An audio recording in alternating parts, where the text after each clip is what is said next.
8,000 people walked onto that planet. None of them walked off. They were not ordinary people. They were Sith Lords, the most powerful dark side users alive. They had survived wars and purges and centuries of the most ruthless political environment in the galaxy. They came because one man told them they were about to be saved. They were wrong about almost everything. One ritual, 10 days.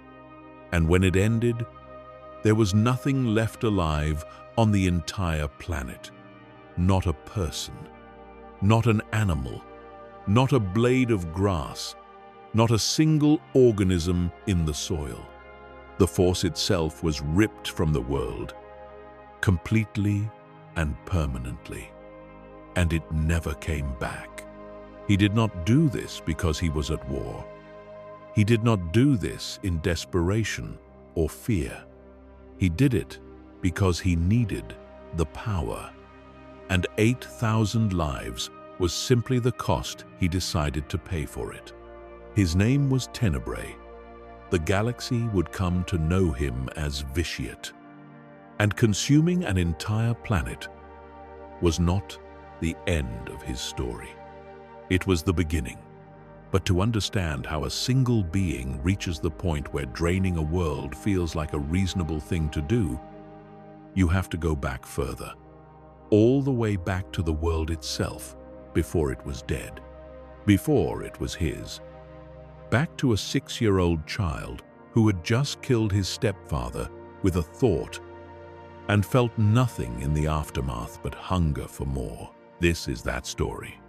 The planet Midrias sat near the edge of known Sith space, the kind of world that appears in records only because someone had to govern it, not because anyone particularly wanted to. The dark side of the Force moved through its soil and its stone the way groundwater moves through rock, present beneath everything, shaping the land in ways too slow to see. The local Sith Lord who ruled this place was a man named Dramath. He was not remarkable. He was not a great warrior or a visionary or a scholar of forbidden arts. He was simply powerful enough to hold the title and careful enough to keep it. And like many men in positions of middling authority, he moved through the world with the particular carelessness of someone who has never truly been challenged. He had a wife. He had legitimate heirs. He also had other arrangements, as men like him often did. And one of those arrangements produced a child he would not acknowledge and a woman he would not protect. The woman was local, unimportant by the standards of Sith society. She raised her child alone on the edges of Dramath's territory, and whatever she felt when she looked at her son in those first weeks and months, whatever natural love a mother carries for a newborn, it curdled early. Because something was wrong with the child. This was not a vague feeling or an uncertain unease. It was specific and immediate, and it never went away. Animals would not approach the boy. Neighbors who had no reason to fear a child found themselves crossing to the other side of the road when he passed. Even the woman who fed him and clothed him and watched him learn to walk felt a coldness when she looked into his eyes that she could not explain and could not shake. The child's name was Tenebrae. He did not cry the way other children cried. He did not reach for warmth the way other children reached. He watched. From the very beginning, he watched everything with a stillness that did not belong to infancy, as if he had arrived in the world already knowing something, already measuring, already waiting. The Force came to him early, not gently, the way it sometimes arrives in the children of Jedi families, something to be cultivated and guided and understood. It came to Tenebrae the way a fire comes to dry wood, sudden and total and consuming. The dark side recognized him, or perhaps he recognized it. Either way, they found each other, before anyone could intervene, before any teacher could shape the connection into something manageable. And what grew between the child and the dark was not a student-teacher relationship. It was more like a reunion. He was 6 years old when his stepfather learned the truth about his parentage. The man had suspected for some time and had perhaps been building toward a confrontation for months, storing the knowledge the way people sometimes store anger, letting it ferment. When the confrontation came, it was directed at the mother. The stepfather turned on the woman, and what happened next took only a moment. Tenebrae broke the man's spine with a thought, not with a weapon, not even with his hands. With the force, applied the way you might apply pressure to something you want to crack. The sound it made was described in later records as being like breaking wood. The stepfather fell dead on the floor of their home, and the boy looked at what he had done and felt something he would spend the rest of his very long life chasing. He felt power.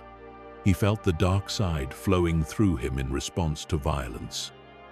Rich and warm and electric, and underneath that feeling was something else. Something that should not have been present in a 6-year-old child who had just watched a man die. Satisfaction, clean and complete, and entirely without guilt. But the killing did not satisfy him. That was the thing about Tenebrae from the very beginning. Nothing ever satisfied him for long. The power he felt in that moment was real, but it faded the way sensation always fades. And what remained after it faded was a hunger that demanded to be fed again. He blamed his mother for what had happened, for the lie about his father, for the disruption, for the man's death, which had been her fault in the logic of a child who had never been taught to assign blame to himself. And so, he did not flee. He did not run from what he had done or from the consequences of it. He turned to his mother, and he began to make her pay for it. What followed lasted months. There are records from that period, fragmentary, and written by people who learned of these events afterward, rather than witness them directly. But they agree on the shape of what happened. The boy spent months tormenting the woman who had given birth to him, drawing out her suffering the way a fire draws out the heat stored in wood, slowly and completely and with great patience. He fed on her pain, not metaphorically, through the force, through some dark intuition that functioned in him like an instinct functions in other creatures. He drew something from her anguish and used it to sustain himself and to grow. When she finally died, Tenebrae was still 6 years old, and he had already learned the most important lesson of his entire life. Pain was power, other people's pain, specifically, and there was an endless supply of it available to him if he was willing to take it. He did not stay near his mother's house. There was nothing left there for him. He moved into the surrounding countryside, into the villages and settlements that dotted the landscape of Medrias, and he began doing to those communities what he had done in his home. The offer was always the same: submit or face something worse than death. Bow before him and live in the way that service to a monster can be called living. Resist and become an example. The examples were public, and they were prolonged, and they were precisely calculated to break the will of anyone watching. Tenebrae understood instinctively what experienced rulers sometimes take decades to learn: that it is not enough to punish resistance. You must make the punishment into a spectacle. You must make the watching of it as traumatic as the experiencing of it, so that the community remembers not just that resistance failed, but that it was destroyed in a particular and unforgettable way. By the time he was 7, the villages closest to where he had grown up had submitted. By the time he was 8, his reach had extended further across the northern landscape of the planet. He was not doing this alone by this point. He had followers. Some followed out of fear, which he understood and accepted. Fear was reliable, if properly maintained. Others were drawn to him by something stranger, something the dark side radiated outward from him like heat from a stone left in the sun. There were people in the galaxy, then as always, who were drawn to power the way certain animals are drawn to flame. They did not understand what they were approaching. They only knew that here was something different from everything they had known. Something vast and dark and hungry. And they came to it willingly. By age 10, thousands of people served under Tenebray's command. He was still, by any biological measure, a child. He looked like a child, but nothing about how he moved through the world, or how he made decisions, or how he treated the people around him was childlike in any recognizable way. He had already developed the capacity for long-term strategic thinking that would define everything he did for the next 15 centuries. He did not simply destroy what he encountered. He absorbed it, took its people, its resources, its knowledge, and added all of it to himself, the way he had added his stepfather's death and his mother's suffering to the thing he was becoming. The conquest of Medriaz happened one settlement at a time. Slow and methodical and without sentiment, rival Sith lords watched from their own territories and made the same mistake that powerful people always make when confronted with something they do not fully understand. They assumed he could be contained, managed, perhaps recruited or bargained with, brought into a larger structure where his ambitions could be channeled and controlled. They were still working through these calculations when word reached Dramath that his illegitimate son had become something exceptional and alarming. Dramath came to Medriaz, expecting to find a talented child. He was, after all, still a Sith Lord, with centuries of experience and power accumulated through a life spent in the dark side's service. He had faced dangerous opponents before. He had survived the particular brutality of Sith politics, which tended to eliminate those who were not genuinely formidable. The reports from the Northern Territories were unusual, but not, in his assessment, impossible to manage. He would meet this boy. He would evaluate the situation. He would determine the appropriate response and implement it. He arrived with the full authority of his title and the casual confidence of a man who had never encountered anything he could not ultimately overcome. The confrontation lasted minutes, not hours. Minutes. Dramath stood before his son, and whatever he saw in those eyes, whatever the Force showed him in that first moment of proximity, was enough to strip away every layer of his confidence. In the time it takes to draw a breath, Tenebrae dismantled him. Not quickly, not mercifully. He severed his father's connection to the Force, the way you might sever a limb, deliberately and without anesthesia. He took apart the structure of Dramath's mind piece by piece, leaving him aware of what was happening, aware of what was being removed, aware of the precise nature of his own diminishment. He wanted his father to understand. That was the specific cruelty of it.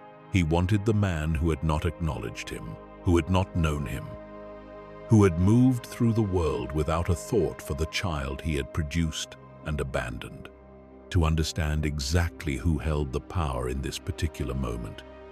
When Dramath finally died, It was a mercy that had not been granted to anyone else who had resisted Tenebrae. But the killing was not the point.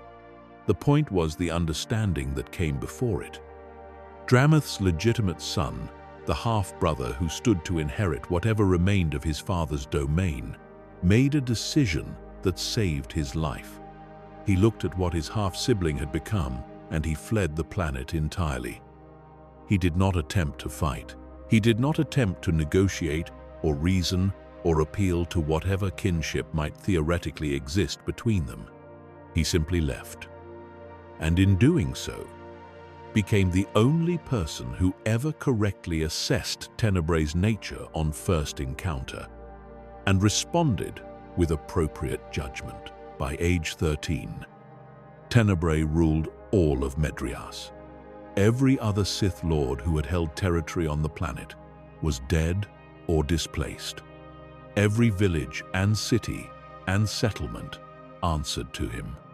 He renamed the world Nathema, a name that meant nothing in any existing language, but would come to mean something specific and terrible in the centuries that followed.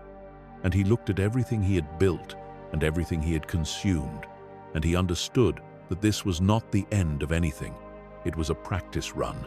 The thing he actually wanted was somewhere out in the galaxy, and it was time to go find it. The capital of the Sith Empire in that era was Ziost, a cold and ancient world that carried the weight of Sith history in its stones and its temples, and the dense Force presence that saturated everything on its surface. It was not a welcoming planet. It was not designed to be. Sith civilization had never particularly prioritized welcoming.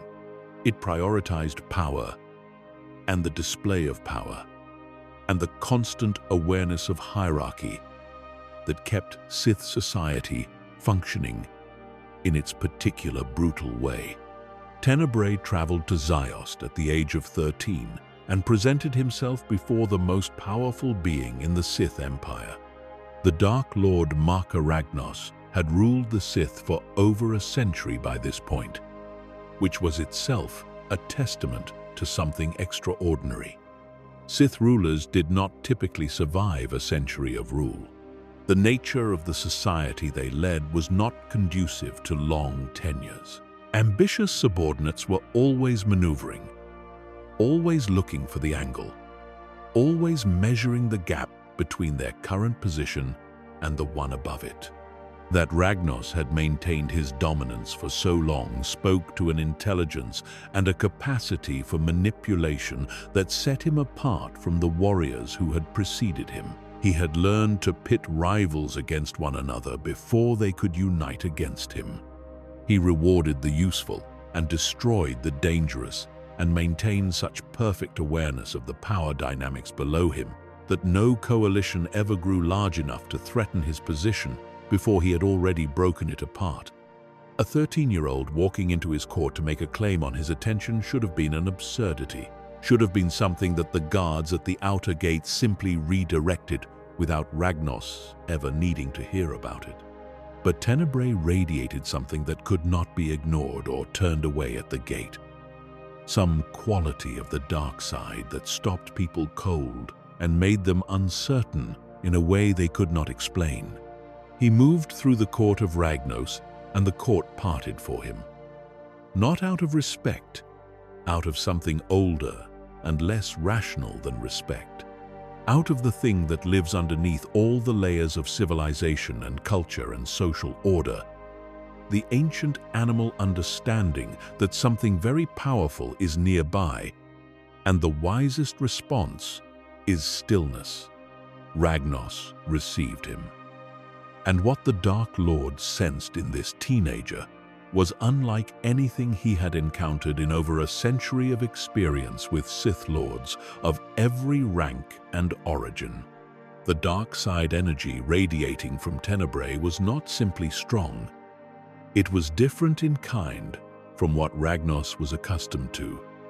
Denser, more absolute.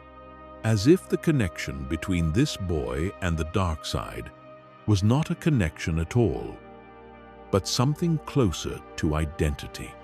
As if the dark side did not flow through him but was him, or was becoming him, or had always been him, and the physical body was simply the most recent container. Ragnos granted him the title of Sith Lord. The boy accepted the honor with a patience and a gravity that sat strangely on a face that had not yet grown into adulthood. He was given the name Lord Vitiate, and then he returned to Nathema. He did not seek position within the court. He did not campaign for territory or influence, or the political standing that Sith Lords typically spent their careers accumulating. He simply went home, and he disappeared from the public affairs of the Empire for nearly a century. The century that followed is one of the most consequential and least visible periods in the history of the Sith. Vitiate on Nathema, studying, reading, thinking, building something inside himself that did not have a name yet, that he himself perhaps could not have named in the early decades, only felt as a direction, a pull toward an understanding that conventional Sith knowledge had never approached and was not equipped to approach. On the surface, Nathema looked like what it had always been, a conquered world under the governance of its young lord. The palace he built on the exact location of his childhood home was a statement of a particular kind, the kind that only means something to the person making it. He knew what that ground was. He knew what had happened on it, and what it had cost to happen, and what it had given him. Building his seat of power there was not sentiment. It was acknowledgement. He had not come this far despite what he was. He had come this far because of it. Young Sith began arriving on Nathema over the following decades. Some were drawn by rumors. Others came deliberately seeking a teacher who was said to practice something different from what the mainstream Sith academies offered. What they found was not what most of them expected. The conventional Sith approach to training centered on passion, on the cultivation of rage and hunger and the raw emotional force that could be converted into dark side power. Instructors pushed students toward their most extreme emotional states, their most vivid hatreds and fears and desires, and then taught them to channel that extreme state into force application. It was effective in the way that many blunt instruments are effective. It produced results. But Vitiate taught something else. He taught his students to feel everything they felt, but to remain above it. To use emotion as fuel without being consumed by it. To be the fire that burns rather than the thing that burns. He called it restraint. But that word is somewhat misleading because what he described was not suppression. It was more like the difference between a controlled burn and a wildfire. Both destroy. One does so on purpose. It was a philosophy built from his own nature. Tenebrae had never been governed by his emotions. Even as a child, the coldness at his center had been absolute. He had hurt people not out of rage or fear, but out of calculation, because pain produced what he needed. The emotion was never the point. The result was the point. And the result required precision that passion alone could not provide. So, he taught precision, and the students who could learn it became something more dangerous than the students who graduated from the traditional academies. Not stronger, necessarily, but more controlled, more patient, more able to wait for the exact right moment rather than striking at the first available one. While Vitiate taught and studied and developed his philosophy, the Sith Empire moved through its political seasons around him. Rivalries rose and fell. New Sith Lords claimed territories and old ones lost them. The constant churn of Sith society continued its familiar rhythms. None of it particularly concerned him. He was not building toward a position in the existing structure.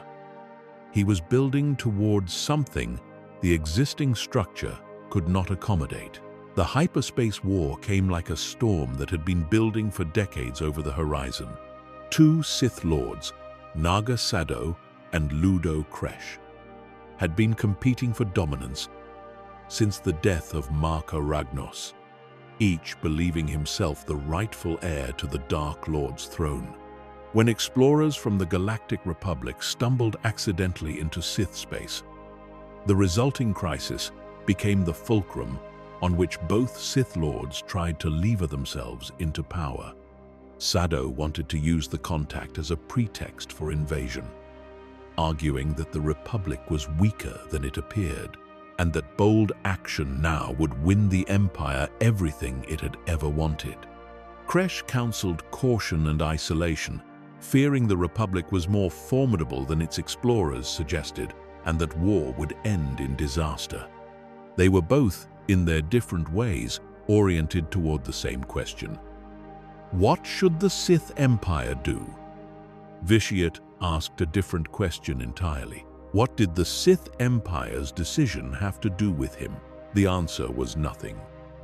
He sat on Nathema and watched, while other Sith lords mobilized fleets and debated strategy and positioned themselves for glory in the coming war. He continued his studies and his teaching and the long private work of his ongoing project.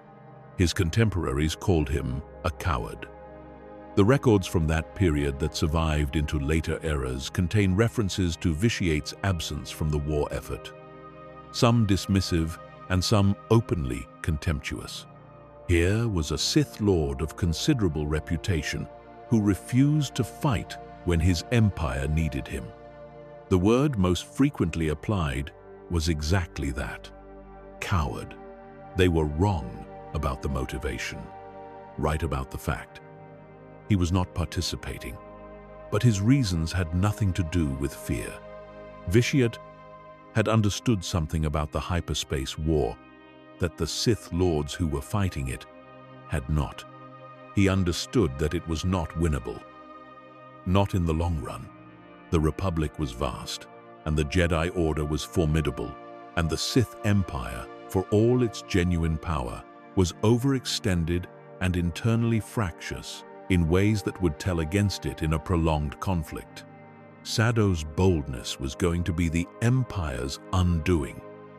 The war was going to end badly, and every Sith Lord who committed his forces to it was eventually going to die for a cause that had been doomed from the moment it began. Vitiate did not want to die for anything. He had things to do. The war unfolded exactly as his assessment predicted. The Republic's forces proved more capable than Sadow had anticipated. The Jedi engaged the Sith armies with a ferocity and an effectiveness that stripped away the early Sith advantages. The Battle of Coruscant went badly. The campaign in the outer systems went worse. The Sith fleets took losses they could not replace. Ancient bloodlines that had persisted for centuries ended in the space of single engagements. Sith Lords who had seemed untouchable 3 years earlier were dead or captured or fleeing into deep space, trying to disappear before the Jedi found them. Sadow himself was eventually defeated and exiled. The Republic declared victory. The Jedi hunted the survivors. The great Sith Empire that had stood for 1,000 years was reduced to scattered pockets of refugees who did not know if they would survive the next week. And Vitiate had watched all of it from Nathema. He had survived intact. His forces were untouched. His knowledge was uncompromised. While every other major Sith Lord in the galaxy had spent the war destroying each other's futures along with their enemies, he had preserved his strength and waited. The question now was what to do with it. The answer came from the desperation of his people. Across the ruins of the Sith Empire, in the hidden enclaves and refugee camps, and damaged ships drifting through deep space, the survivors were terrified. The Republic's forces were still active. The Jedi were still hunting. Every day brought new reports of Sith Lords found and destroyed, of bloodlines extinguished, of the last remnants of a civilization being systematically erased from the galaxy. In this climate of absolute fear, a message began to propagate through the hidden channels that the Sith used to communicate with each other across the ruin of their empire. The message came from Nathema. It came from Lord Vitiate, who had sat out the war that destroyed everyone else, and who now claimed to have found a solution to the Empire's extinction. The message was clear and compelling in the way that all great lies are clear and compelling. The Jedi were coming to finish what they had started. Individual resistance was futile. Every Sith Lord who tried to hold out alone would be found and destroyed sooner or later. But together, united for one purpose, they could perform a ritual of unprecedented power, a ritual that would unleash the full potential of the dark side of the Force against their enemies, that would demonstrate once and for all that the Sith could not be exterminated. All they had to do was come to Nathema. 8,000 Sith Lords answered his call. Think about what that number means. These were not ordinary people. They were Force users who had survived years of training in one of the most ruthless and demanding traditions in the galaxy. They were individuals who had fought and maneuvered and outlasted rivals and survived wars, and held territory and accumulated power across lifetimes of experience in the dark side. The weakest of them was formidable. Many of them were extraordinary, and they came from across the galaxy, from every hidden enclave and refugee camp and damaged ship, carrying everything they had left. They landed on Nathema in ships that bore the marks of battles and long journeys, and the particular wear of existence under constant threat. They were frightened. That was the key. Fear had worn away the skepticism that might otherwise have raised questions about the offer they had been given. Under other circumstances, at least some of them would have asked why Vitiate had not joined the war, would have wondered about the specifics of a ritual powerful enough to change the outcome of the entire conflict, would have noticed things that deserved to be noticed. But fear is a remarkable solvent. It dissolves the careful habits of thought that protect people from very bad decisions. The 8,000 arrived, and Vitiate greeted them. He spoke of unity. He spoke of revenge and of the power of the Sith. He performed the ceremony of brotherhood and shared purpose that the occasion seemed to demand. He was convincing. He was, by this point in his life, an extraordinary reader of what people needed to hear, and what 8,000 frightened Sith Lords needed to hear was exactly what he told them. They prepared themselves for the greatest ritual in Sith history.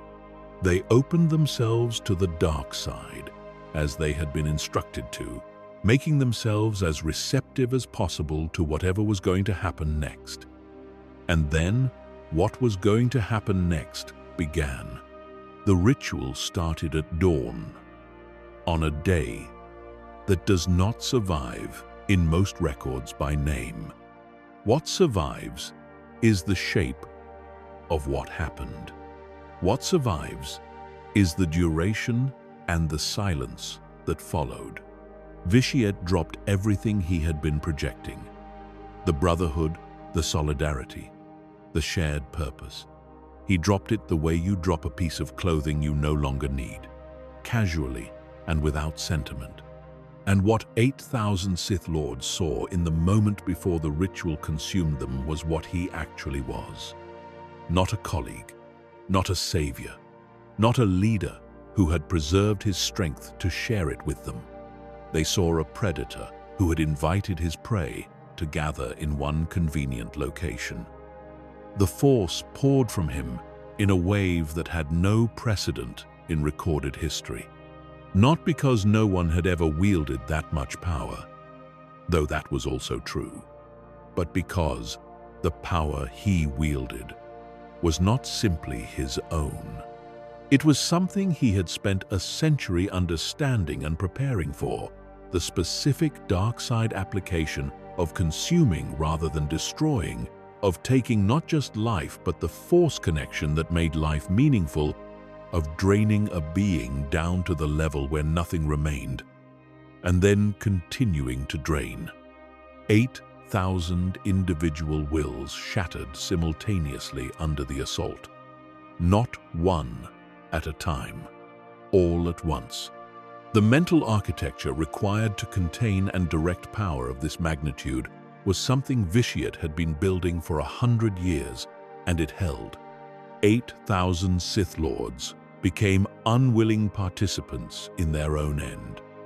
Their strength, which they had come prepared to offer freely, was taken from them anyway, and taken completely. The ritual lasted 10 days. 10 days during which Nathema became a place that the Force itself seemed to be fleeing from. Dark energy moved through the atmosphere in patterns visible to anyone sensitive enough to perceive them. The trees began to wither. The grass dried and crumbled. Animals that had lived on the planet's surface for generations fell where they stood and did not rise. Every living thing on Nathema beyond Vitiate himself was caught in the pull of what he was doing. The Sith Lords, who had come seeking salvation, found themselves in a nightmare from which there was no waking. Their life force moved out of them in a current they could feel and could not stop. Their knowledge, accumulated across decades and centuries of Sith practice, flowed into Vitiate like water into a reservoir. Their power, every bit of dark side ability they had spent their lives cultivating, became his. And the planet itself was consumed along with them. The microorganisms in the soil, the seeds that had been waiting for spring, the creatures underground that no one would ever have thought to count. All of it ended. All of it flowed into the one being on the entire planet who had designed the ritual and stood at its center and survived it, because surviving it was the only thing he had ever intended to do. When it was over, Nathema was silent. Not quiet, not peaceful. Silent in a way that silence had never been before. Because silence typically exists as an absence of sound in a space that still contains everything else. Life and growth and the invisible hum of the Force, connecting all living things to each other. Nathema had none of that. The Force had been ripped away from it. Not diminished, not weakened, gone. The absence was total and permanent. Even thousands of years later, beings who visited the planet would report that setting foot on its surface felt like being cut off from themselves, like losing a sense they had not known they possessed until it was no longer accessible. What remained was the shell, the buildings, the roads, the stones of the palace, and Vitiate. Standing in the center of a dead world he had made himself, having absorbed the combined force energy of 8,000 of the most powerful dark side users in the galaxy, on top of the power he had already accumulated over a century of private study and practice. He was no longer what he had been when he began the ritual. He was not even in the same category of being. The ocean of life, energy, and dark side power that had entered him had changed something fundamental about what he was. He had set out to achieve immortality, and he had achieved something more than that, something for which the galaxy did not yet have a word. He looked at the dead world around him, and he felt the one emotion that had never changed in him across all the years of his existence. satisfaction, clean and cold and complete. He had done it. And this was only the beginning. He gave the dead world a story. That was the first thing he did before he attended to anything else. The Jedi had done this. That was the story. The Republic's forces had found Nathema and destroyed it in their fanatical pursuit of Sith extinction, leaving a lifeless shell as a warning of what would happen to any Sith world that harbored survivors. It was a simple lie. It did not require elaborate documentation or a complicated chain of evidence. All it required was that the people who heard it had no reason to investigate and every reason to believe. 8,000 Sith Lords had come to Nathema. None of them had come back. There were no surviving witnesses to the truth of what had happened in those 10 days. The Force itself had been erased from the planet, which meant that even the most sensitive Force user who visited the site could not read the history of the location from the residue that powerful events typically left in the Force. There was nothing to read. There was only the nothing. And nothing can be written over with any story you choose. The story served a second purpose beyond concealing the truth. It gave the survivors of the Sith Empire something to point their fear and grief toward. It gave them an enemy. It gave them a reason that could be understood and channeled. The Jedi had done this terrible thing. The Republic had committed this atrocity. Hold that. Carry it. Let it become the fuel that keeps you moving through the dark. This, too, was a technique Vitiate had understood since childhood. Pain was power, but pain without direction dissipates. Pain with a target becomes something you can use indefinitely. He had given his people both the pain and the target. Now he needed to give them a direction to move in. He broadcast again. Not the message of salvation this time, the message of survival. The Republic was still hunting them. Nathema proved what the Jedi were capable of, but he was alive. He had survived. And he would lead anyone who was willing to follow him out of the ruins of what the Empire had been and into something new. They could not stay where they were. They had to move. And he knew where to go. The response was smaller this time because the pool to draw from was smaller. Tens of thousands rather than 8,000 Sith Lords, ordinary citizens of the fallen Empire, artisans and soldiers and scholars, and the administrative classes that had kept the Empire functioning. People who had no particular power, but had the specific skills that a civilization needs to sustain itself, because Vitiate understood something that pure warriors sometimes do not. You cannot build an empire out of killers alone. You need the people who know how to make things and grow things and record things and teach things. He gathered what he could find. He organized the ships. He established basic supplies and basic order. And then he led them into the unknown regions. He did not take them directly to their destination. This is the detail that matters most about the exodus that followed. The detail that reveals something essential about the kind of intelligence Vitiate possessed, and the particular coldness with which he applied it. He already knew where they were going. He had known before he sent the second broadcast, before he gathered the survivors, before a single ship had been loaded. He had identified Dromund Kaas years earlier, had noted its properties and its location and its saturation with dark side energy, and filed the information away for the moment when it would become useful. That moment had arrived. He could have taken the fleet there in a fraction of the time the journey actually took. He chose not to. Instead, he led them on a path that meandered through the unknown regions for 20 years. Random jumps into empty space, destinations that turned out to be dead ends, requiring the fleet to backtrack and attempt a different route.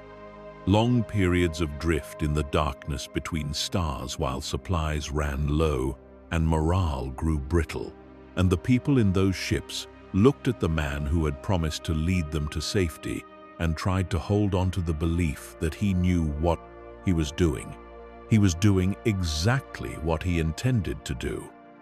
He was breaking them, not cruelly, exactly, not sadistically, in the way he had broken people as a child for the pleasure of watching them break, deliberately, strategically, with a specific outcome in mind. Because there is a difference between people who follow a leader and people who depend on one. People who follow can, under the right circumstances, decide to stop following. People who depend have no alternative. By the time 20 years of wandering through the unknown regions had passed, the survivors of the Sith Empire were not simply following Vitiate. They needed him. He was the continuity in their lives, the one constant in 2 decades of uncertainty and fear and grinding survival.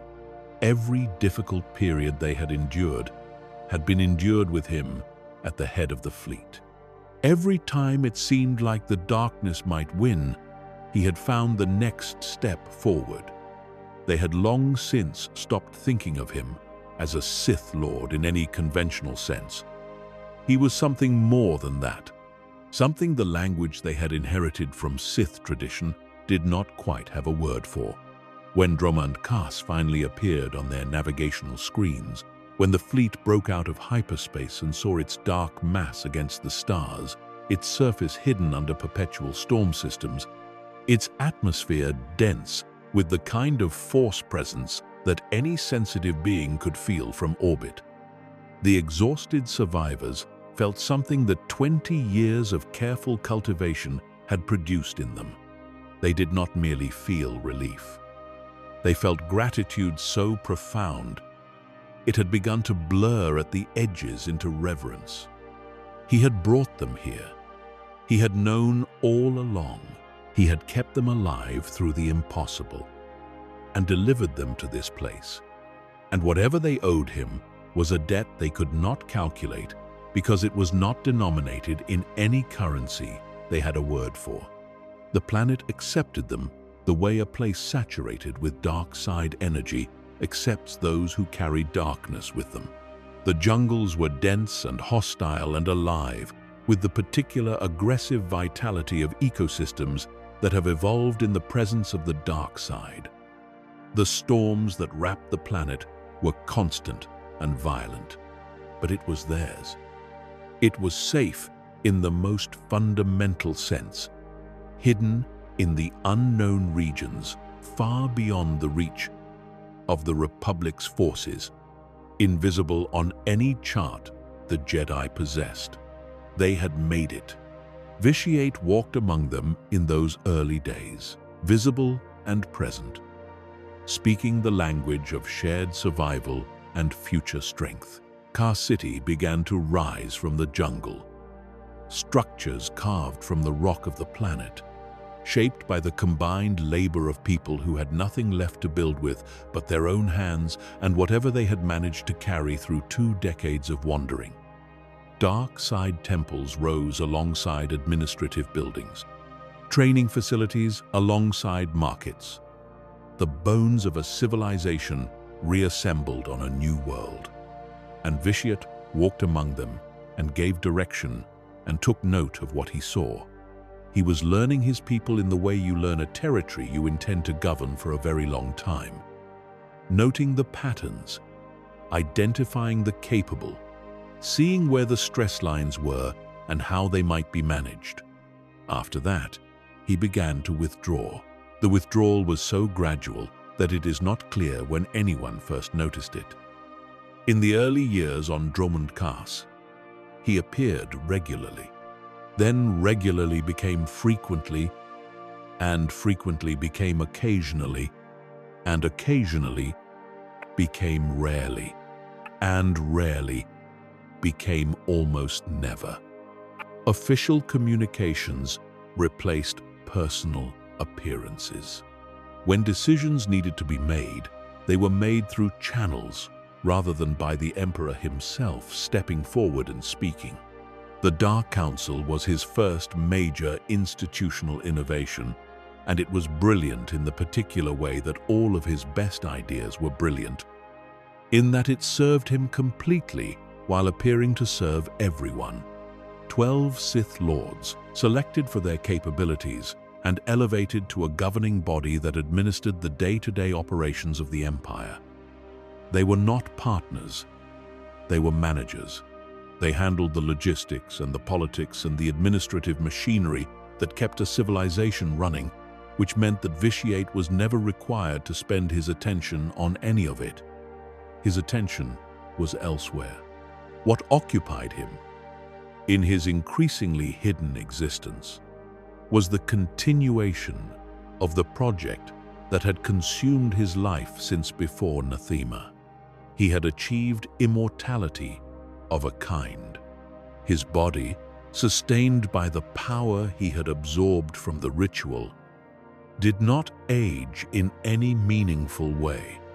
But immortality of body was not the same as security from death. Bodies could be destroyed. What he wanted was something beyond the physical. He wanted continuity of consciousness that could not be disrupted by any physical harm. And so he developed the voice. The technique was unlike anything previously attempted in the Force. It allowed him to transfer his consciousness, his actual awareness and identity and will into another person's body, not to influence them, not to whisper suggestions or exert subtle pressure, to actually inhabit them, to replace their consciousness with his, and operate the body as if it were his own. He cycled through hosts with the detached efficiency of someone using tools. Male, female, human, alien. The physical specifics were irrelevant. What mattered was the utility. When dark side energy degraded a host body beyond functional use, he moved to another.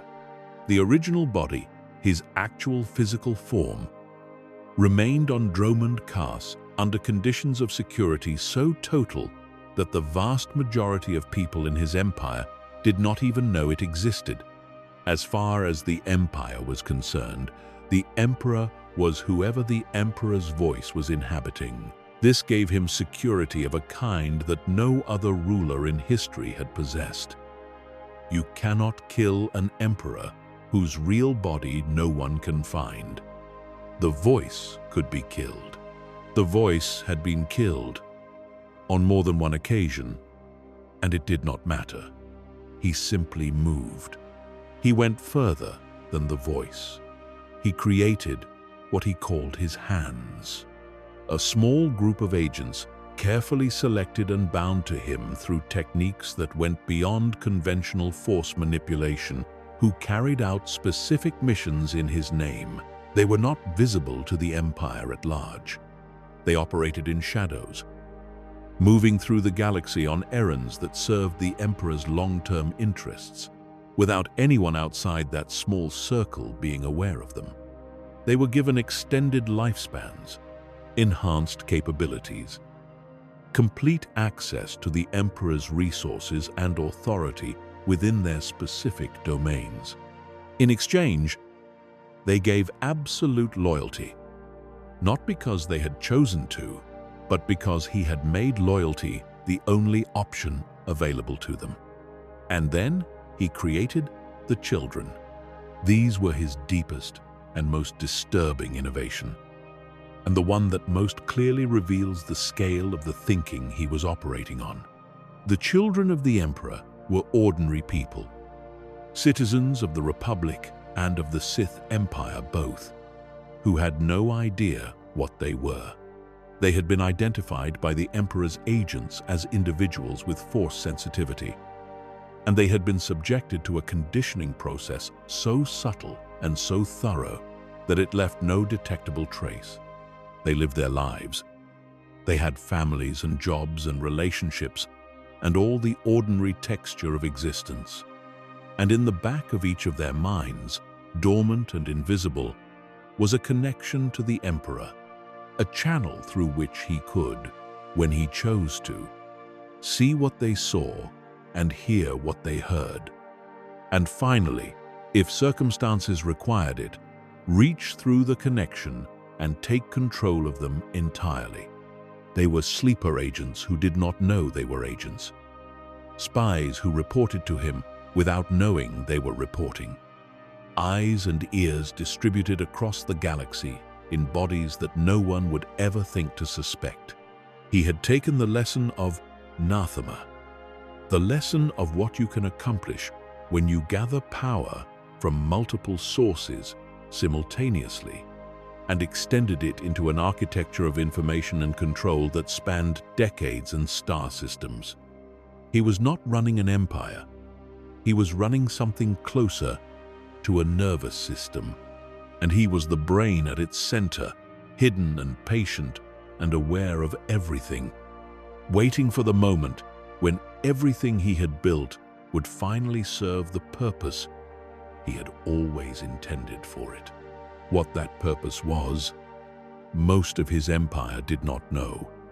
The Dark Council managed the military and the politics.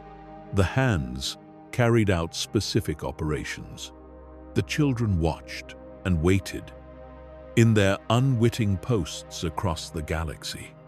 But only the Emperor himself understood what all of this was building toward. He had consumed a world. He had taken the life and force energy of everything on it and made it part of himself. He had felt, in those 10 days on Nathema, what it meant to absorb not just individuals but a world, and the feeling had never left him. It was the deepest hunger he had ever known, and he had known hunger all his life. The ritual on Nathema had been a practice run too, a demonstration that it was possible, a proof of concept carried out on a planetary scale.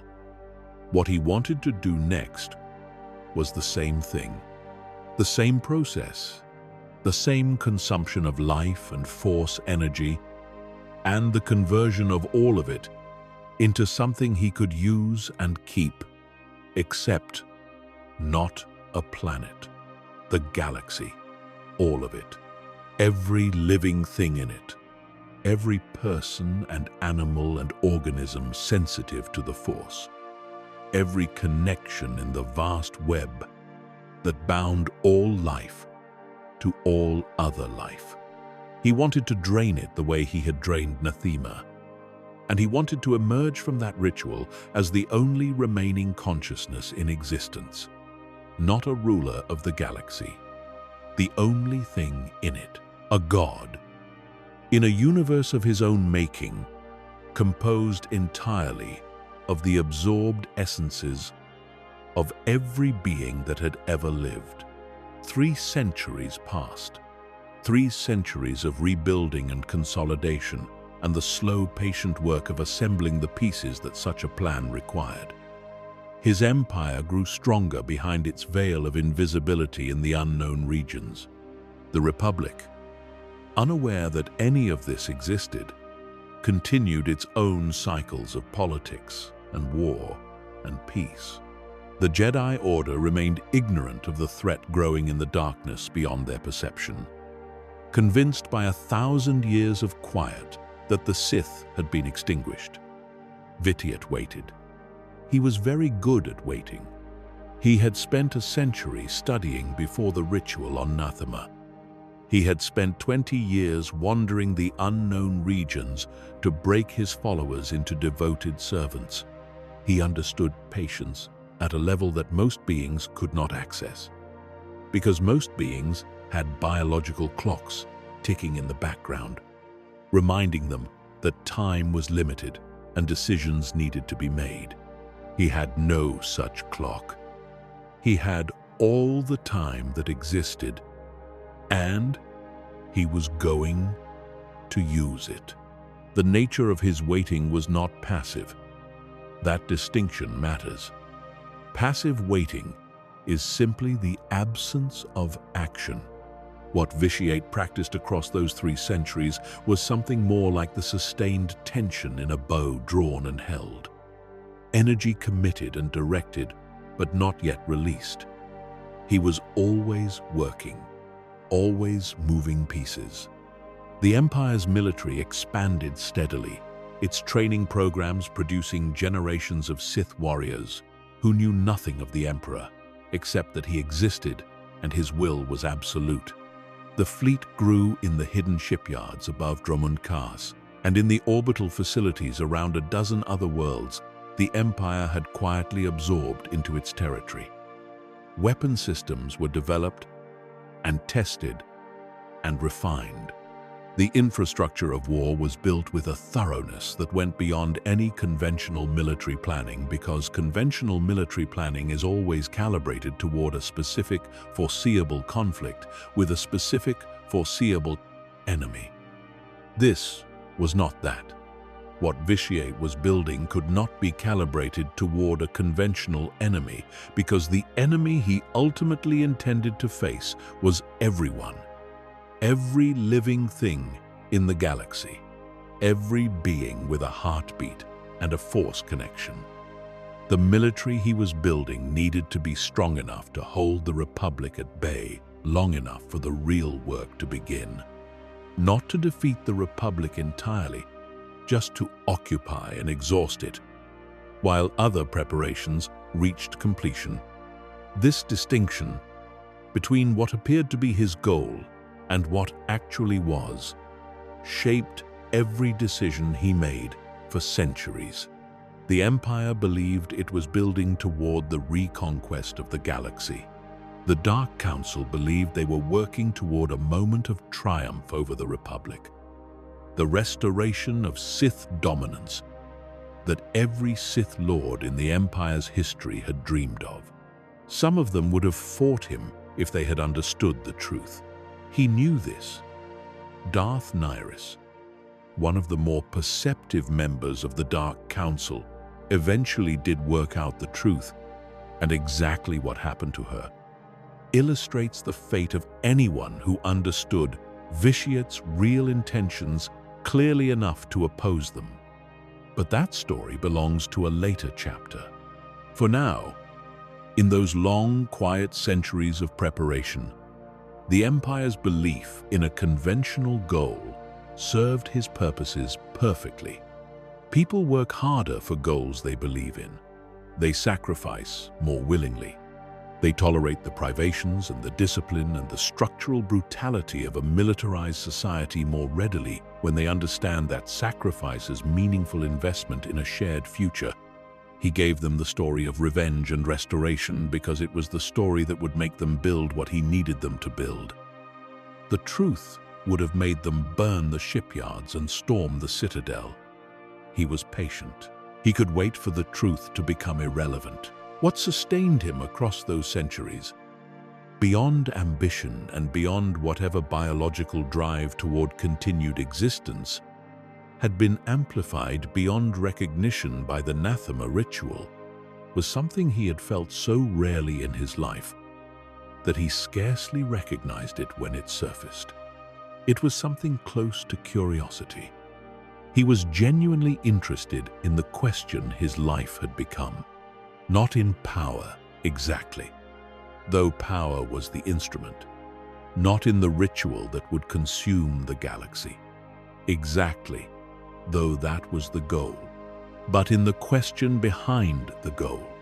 What would remain? If all other consciousness were absorbed into his own, what would that remaining consciousness be? Would it still be Tenebrae, the child from Medrias, in any meaningful sense? Would it still be Vitiate, the identity he had constructed in Ragnos's court? Or would it become something genuinely new, the way water becomes something new when it freezes or evaporates? the same material but organized differently, operating according to different rules. He did not know. No one had ever been in a position to find out. He might be the first and only being in the history of existence to answer this question. And there was something in that uniqueness, something in the absolute originality of what he was attempting that functioned in him the way meaning functions in other people. It was what he was for. The Empire was a vessel. The centuries of waiting were the vessel in transit. And at the destination waited an answer to a question that the universe had never before been asked. Life in the Sith Empire that grew and solidified under his distant oversight was not something that the people who lived inside it understood as oppression. Because oppression requires a contrast, a memory or an awareness of something better against which the present can be measured. The Empire's citizens had been born into its structures and had been taught from earliest childhood that those structures were natural and correct, and the only legitimate way for a society to be organized. Children learned imperial history in schools that presented it as religious doctrine. The dark temples rose over every major city, their presence creating the perpetual atmosphere of force-saturated air that Sith citizens breathed without thinking about it, the way beings born near the ocean stopped noticing the smell of salt. The concept of service to the Emperor was not merely political, it was metaphysical. Citizens were taught and believed that their lives belonged to him in a real and literal sense, that they existed to serve his purposes, and that dying in that service was the highest achievement available to them. This belief was maintained across generations, not through constant surveillance and active enforcement, though both existed, but through the more efficient mechanism of having successfully made it the thing that people actually believed. The most stable control is the kind that operates from inside.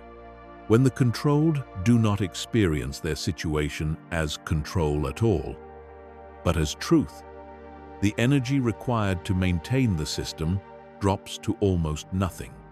Vitiate had understood this since he was 10 years old, organizing villages into an army that followed him, because they had concluded that following was the only rational option.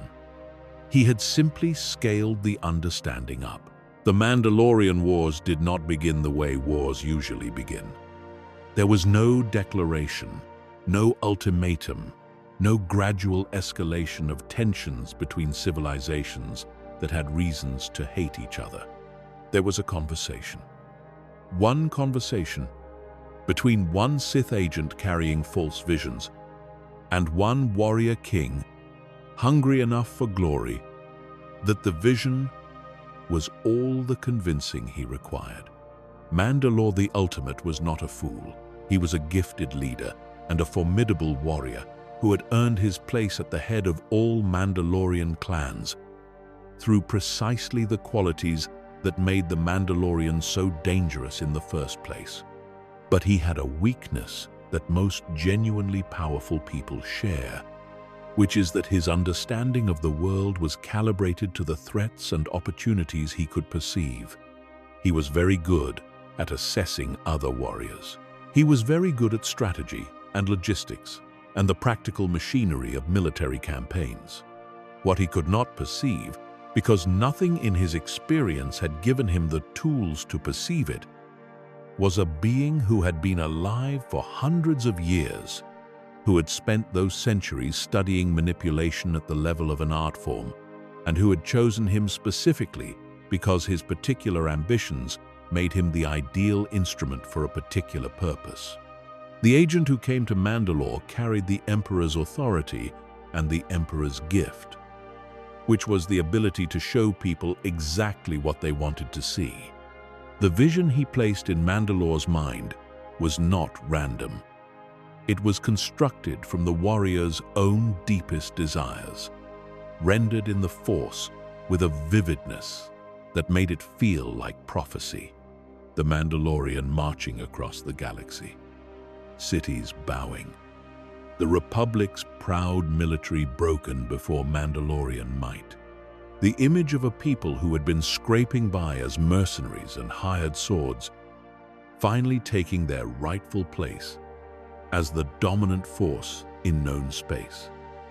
Mandalore saw it, and he believed it, because believing it cost him nothing in that moment, and because the dark side lends a particular quality of conviction to the visions it manufactures, a weight of certainty that genuine visions sometimes lack. Over the months that followed, the agent returned. More conversations, more suggestions, more carefully cultivated certainty that the time had come, that the galaxy was weak, that only the Mandalorian had the strength and the will to take what was waiting to be taken. And then the war began. 16 years of it. The Mandalorian struck from the outer rim without warning, using tactics that shocked a republic that had been at peace long enough to forget what war at its most brutal actually looked like. Entire cities burned. Civilian populations were targeted deliberately, not as collateral damage but as strategy, because terror spreads faster than armies and broke the will of defending populations before military engagements could even begin. The Republic struggled to respond. The Jedi Council debated intervention, uncertain whether a war of this nature fell within their mandate. And while they debated, systems fell and people died. And the Emperor watched from Droman Kas with the particular satisfaction of someone watching a plan execute itself exactly as designed. He had not fired a shot. He had not committed a single Imperial soldier. The Republic was bleeding itself, and the Jedi were paralyzed by their own principles. And all it had cost him was one agent and one carefully crafted lie. The war changed when Revan decided the Council was wrong. He was a young Jedi Knight at the time, brilliant and restless, and possessed of a strategic intelligence that the conventional Jedi path had never quite known what to do with. He gathered other Jedi who shared his conviction and led them into the war despite the Council's opposition. Under his command, the Republic began winning. The tide turned slowly at first, then with gathering momentum, as Revan proved himself one of the most gifted military commanders of his generation. Planet by planet, system by system, he pushed the Mandalorian back. But he was doing something else too, something the Emperor had anticipated and was counting on. He was looking, noticing the details that did not fit a simple story of Mandalorian aggression. Ancient Sith artifacts turning up on battlefields, dark side residue in places that should have held no such energy, fragments in captured communications suggesting an outside hand. Revan was beginning to understand that the war he was fighting was not the real war. The real war was behind it. The Mandalorian campaign ended at Malachor 5, where Revan laid a trap that broke the Mandalorian fleet and killed Mandalore in single combat. But with his dying breath, the Mandalorian leader told Revan what the Emperor had always known he would eventually discover. Someone had manipulated him into starting the war. A hidden Sith master. Somewhere beyond the edge of known space, Revan took his friend Malak and went to find him. The Emperor had known they would come. He had counted on it. The journey that Revan and Malak made into the unknown regions was not a surprise to the being waiting at its end. Every step of it had been anticipated.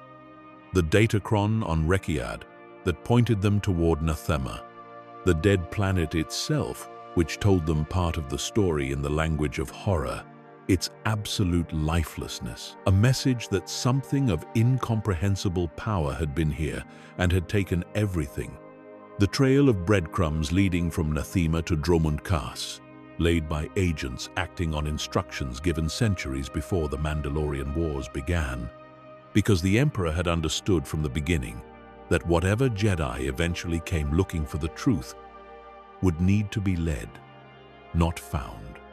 They could not simply discover Dromund Kaas.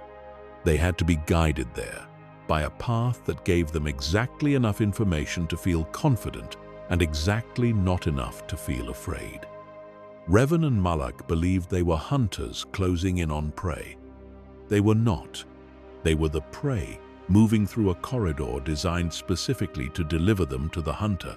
When they finally entered the Emperor's throne room, intending to kill the Sith Master, who had engineered the Mandalorian Wars before he could do further damage, they stepped into a trap so perfectly constructed that by the time they understood what was happening, it was already over.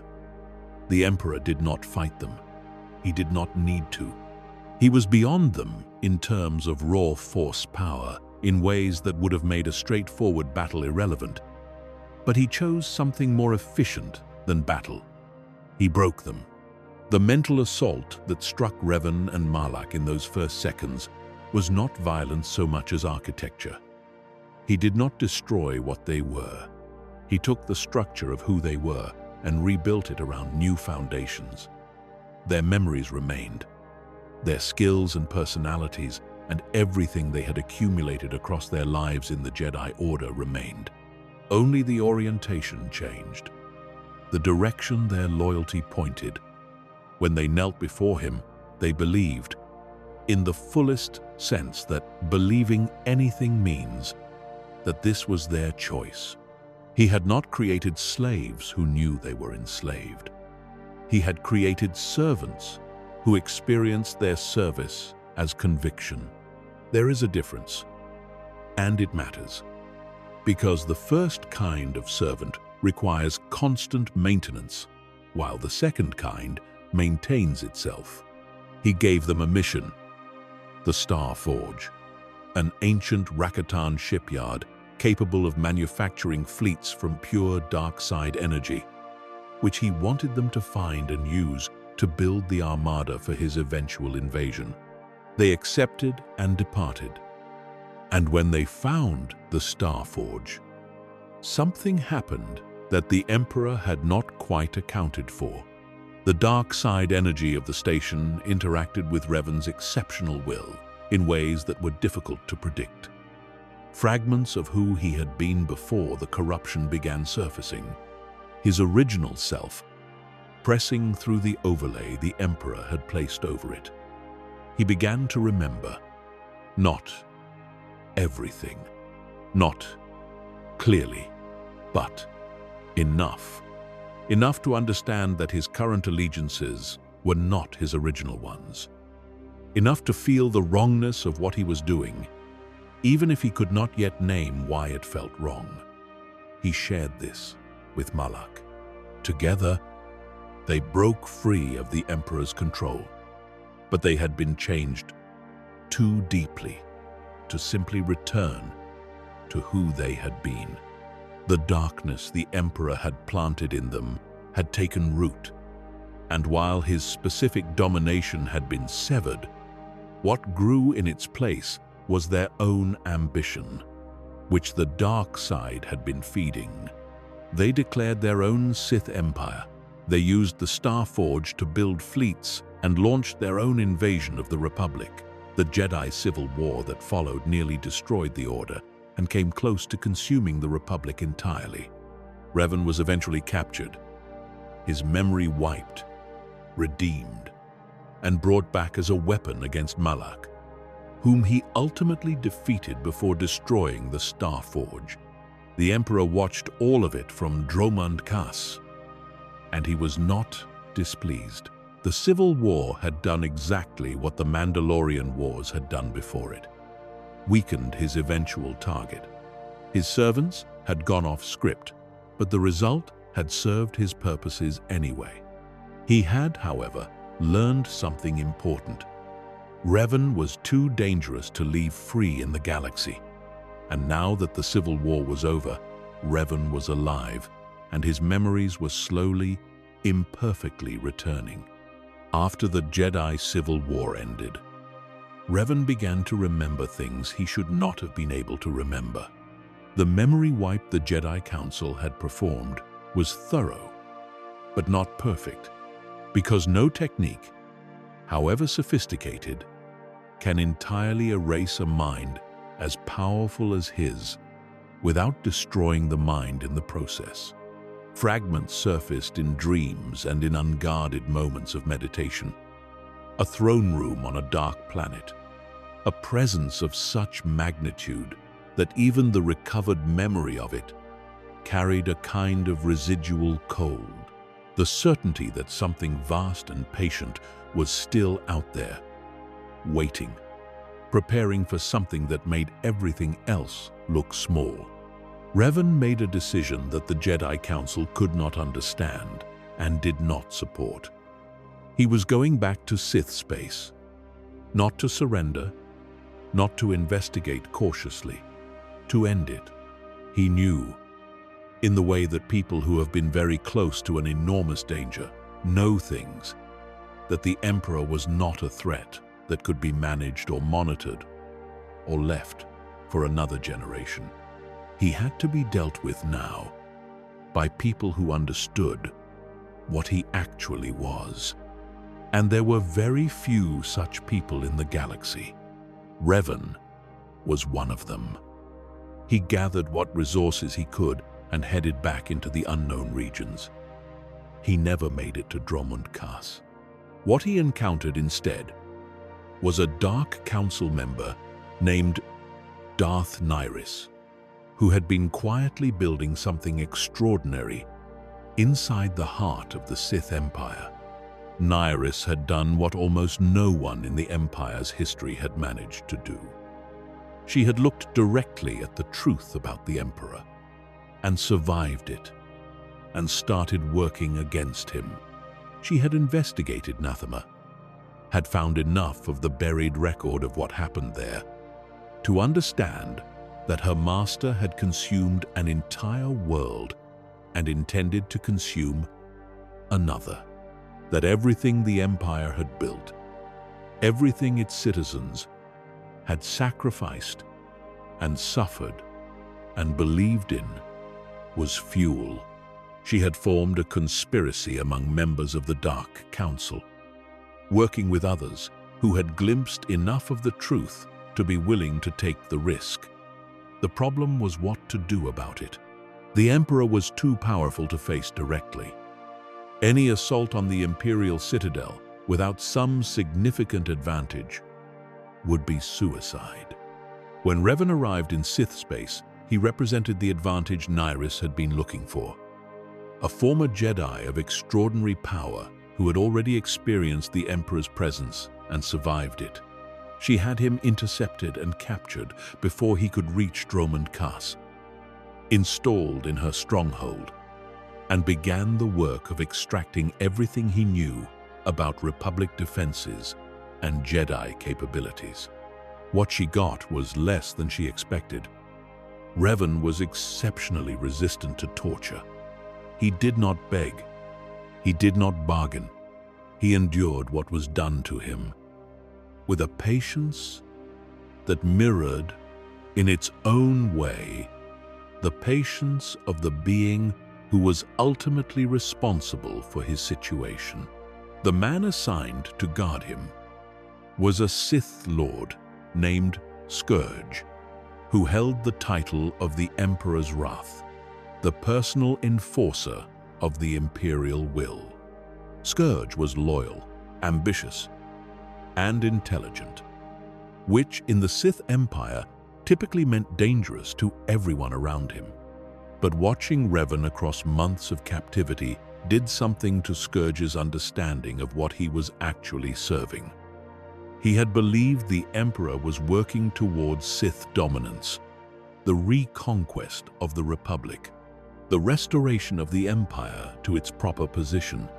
Revan, speaking with the clarity of someone who had no reason to lie and every reason to say only what he believed to be true, described what the Emperor actually intended. not conquest. Consumption, not a new Sith order ruling the galaxy. An empty galaxy with one consciousness remaining in it. Scourge had spent his life serving a being who planned to end everything Scourge had ever known, including Scourge himself.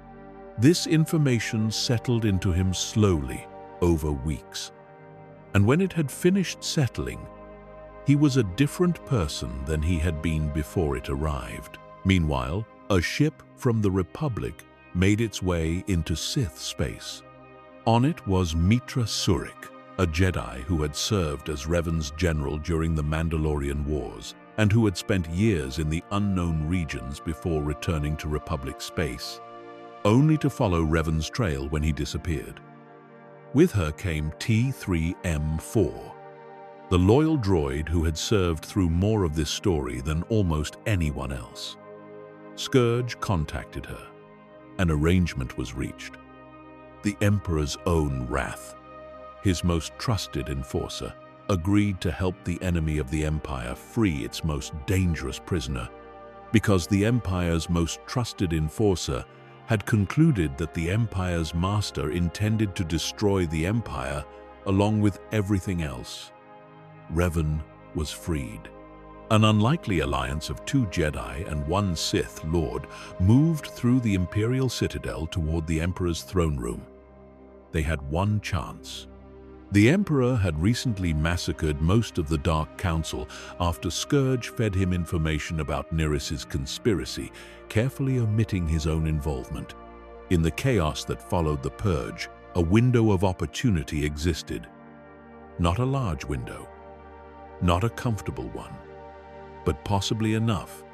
The battle that followed in the throne room was unlike anything recorded in the histories of that period. Revan attacked the Emperor with techniques that should not have been possible, combining light and dark side applications in ways that his training in both traditions had made available to him. For a single extraordinary moment, the Emperor actually staggered. The immortal being who had consumed 8,000 Sith Lords and spent centuries absorbing the combined power of an empire was pushed back. It was not enough. A vision struck Scourge in the middle of the fight. The Force showed him something, a figure he had never seen, engaged in a struggle with the Emperor that ended differently from this one. Someone who was not here yet. Someone who was not born yet, for all he knew. What the vision told him, with the particular conviction of Force knowledge, was that Revan and Surik were not the ones. Not this time. Not today.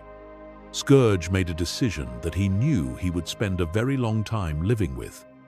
He ignited his lightsaber and drove it through Mitra Surik's back. The Emperor regained his equilibrium.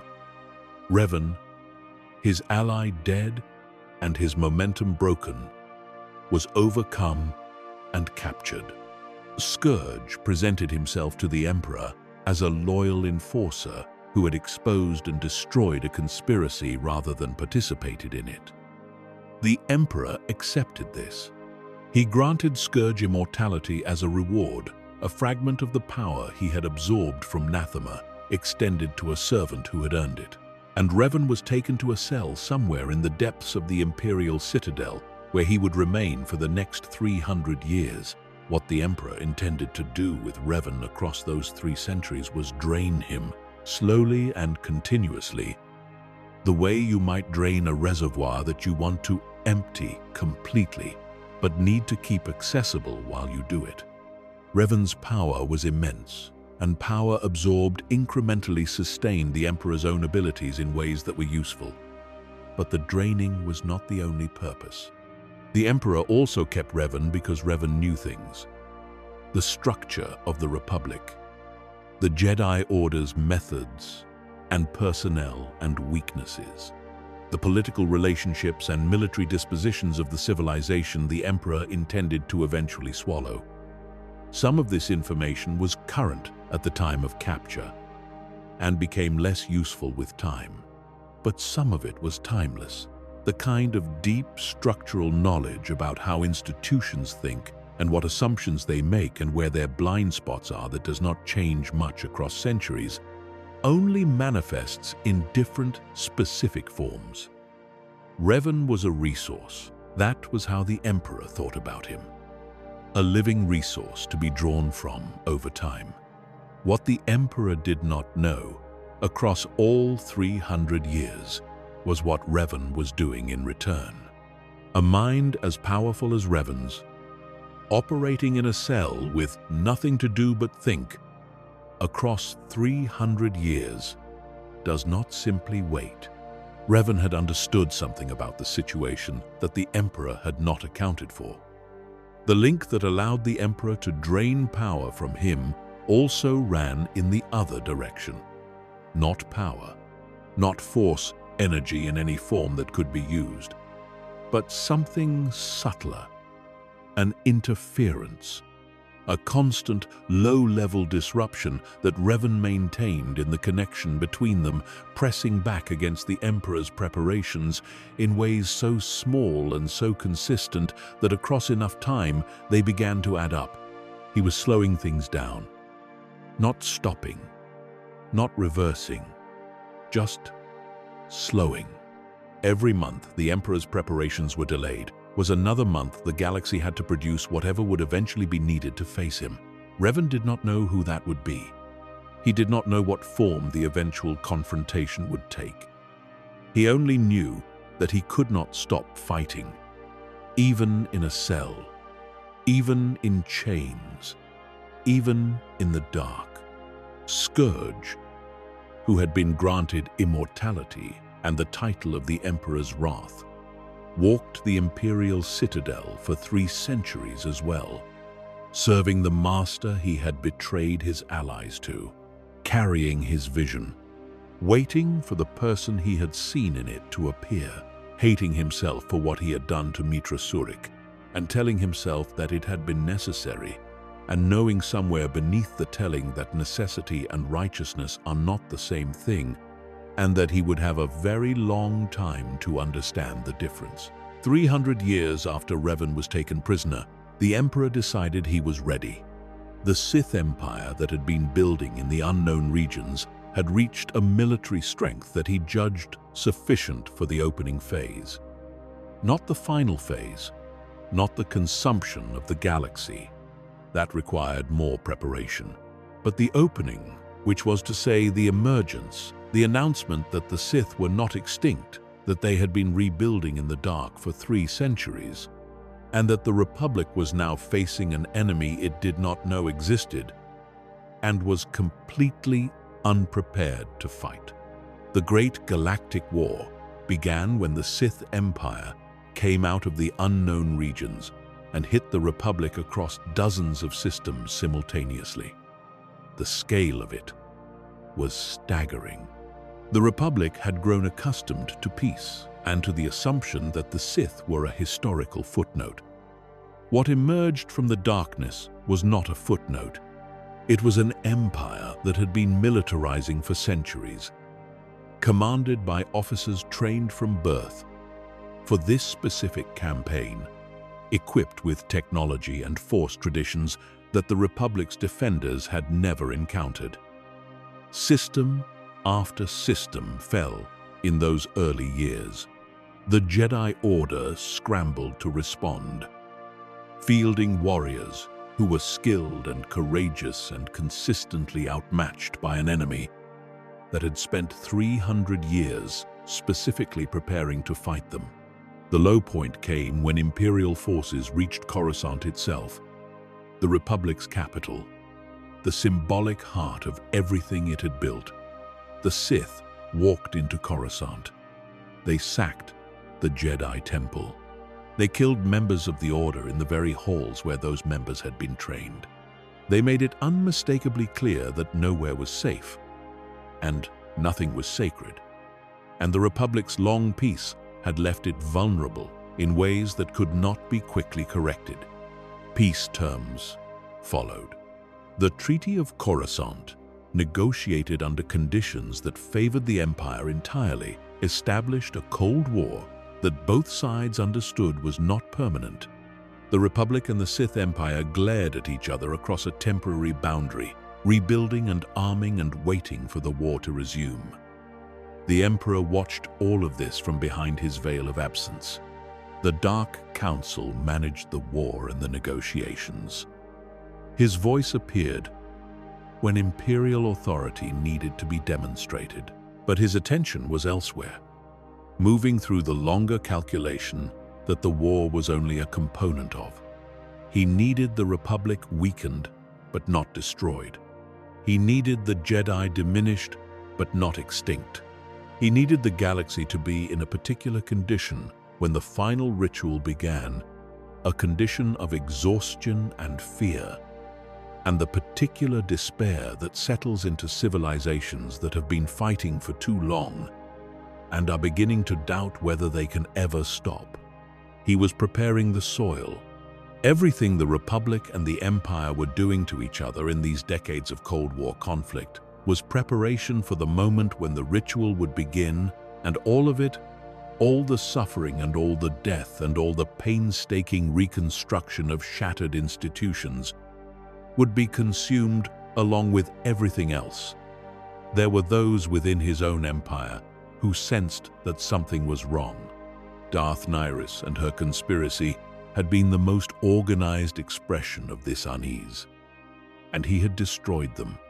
But the questions they had been asking did not die with them. They circulated at the edges of imperial political life, in the cautious conversations of Dark Council members who had noticed that the Emperor's interest in the war he had started seemed oddly detached, that his preparations, conducted through channels even the Council could not fully monitor, seemed oriented towards something other than conquest. The Emperor maintained the appearance of normal imperial ambition well enough to prevent any new conspiracy from forming. But he was aware of the suspicion. He simply did not care about it. He tried to do it again. Not to all life in the galaxy. Not yet. He was not ready for that. But as a test, as a demonstration to himself that the mechanism still worked, that what he had done on Nathema could be replicated and scaled. He chose a world called Ziost, a world with history, as it happened. Ziost had been the ancient capital of the original Sith Empire, before the hyperspace war, before the Exodus. It was a cold planet, with dark force energy, and a population that served the Empire. He chose it, perhaps for what it represented. A monument to what the Sith had been before he remade them. A fitting canvas for demonstrating what he could do. The process on Ziost was different in form but identical in nature to what he had done on Nathema millennia earlier.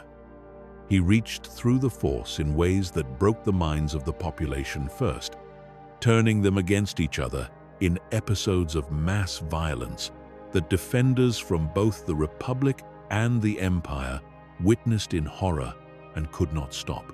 He moved through the planet's consciousness, the way a storm moves through a city, overwhelming everything in its path. When it was over, Ziost was quiet. Not peaceful, quiet. The same silence that had settled over Nathema after the ritual. No growth, no movement. The Force pulled away from the planet like a tide retreating from a shore it would never return to. Another dead world. Another monument to the hunger that had defined him since childhood. Heroes from both sides had been present on Ziost, trying to stop what was happening. Some of them believed they had succeeded, for a brief and terrible moment, in destroying the Emperor. A lightsaber strike, a Force assault, the feeling of something vast and present suddenly becoming absent. Victory. They were wrong. He had not been destroyed. He had transferred, His consciousness had moved the moment before destruction reached it, slipping out of its current housing, like water slipping through fingers, dispersing into fragments that scattered across the force and began the slow work of reconstitution. He had known this might happen. He had prepared for it. Death, for him, was not an ending but a transition between states. The galaxy believed the Emperor was dead. He allowed them to believe it. He had things to do that required his absence from everyone's awareness. And death was an excellent way to be absent. What none of the galaxy knew, not the Republic, not the Jedi, not the Sith Empire's own Dark Council, was that the Emperor had been living two lives simultaneously for centuries. While Vitiate maintained his hidden rule over the Sith Empire, while the Great Galactic War was planned and prosecuted and the Cold War maintained, another version of him had been building something else entirely. He had discovered Zakuul. The planet sat in a region of the galaxy that almost no navigational charts included, inhabited by tribal peoples who worshipped cruel gods and lived without the technology that defined civilization everywhere else in the known galaxy. He had arrived among them not as a conqueror, not as the terrifying presence he presented to the Sith, but as something else. Something that no being who knew the truth about what he was would have thought possible. He arrived as a father figure, a protector, a wise and benevolent ruler who asked nothing of his people except their trust and offered in return, apparently, everything they had ever lacked. He took the name Valkorion. He built Zakuul's technology from the ground up, introducing innovations that transformed the tribal world into a civilization more advanced in certain respects than anything in the Republic. He unified the scattered tribes under a single government centered on the magnificent spire, a tower that rose from Zakuul's surface as a monument to what the planet had become under his guidance. He created the Knights of Zakuul, an order of Force users devoted to his service, and trained them with patience and genuine attention. He walked among his people. He knew their names. He attended their celebrations and their funerals and the small, ordinary events of their daily lives in ways that the Sith Emperor would never have done, because the Sith Emperor had no interest in his people beyond their utility. Valkorion had interest, warm and present, and entirely convincing. The people of Zakuul loved him in a way that no being in the Sith Empire had ever loved Vitiate. They loved him the way people love someone who has genuinely made their lives better. Someone who has shown up and stayed and been reliable across decades and generations. He had hidden something extraordinary beneath Zakuul's surface. An ancient fleet, built by a civilization that had preceded even the Rakatan Empire. Autonomous warships driven by force, energy and capable of operating without crews. The Eternal Fleet. He claimed it, integrated it into Zakuul's military, and watched the planet he had built become a power that neither the Republic nor the Sith Empire knew existed. He had not abandoned his original plan. He had supplemented it.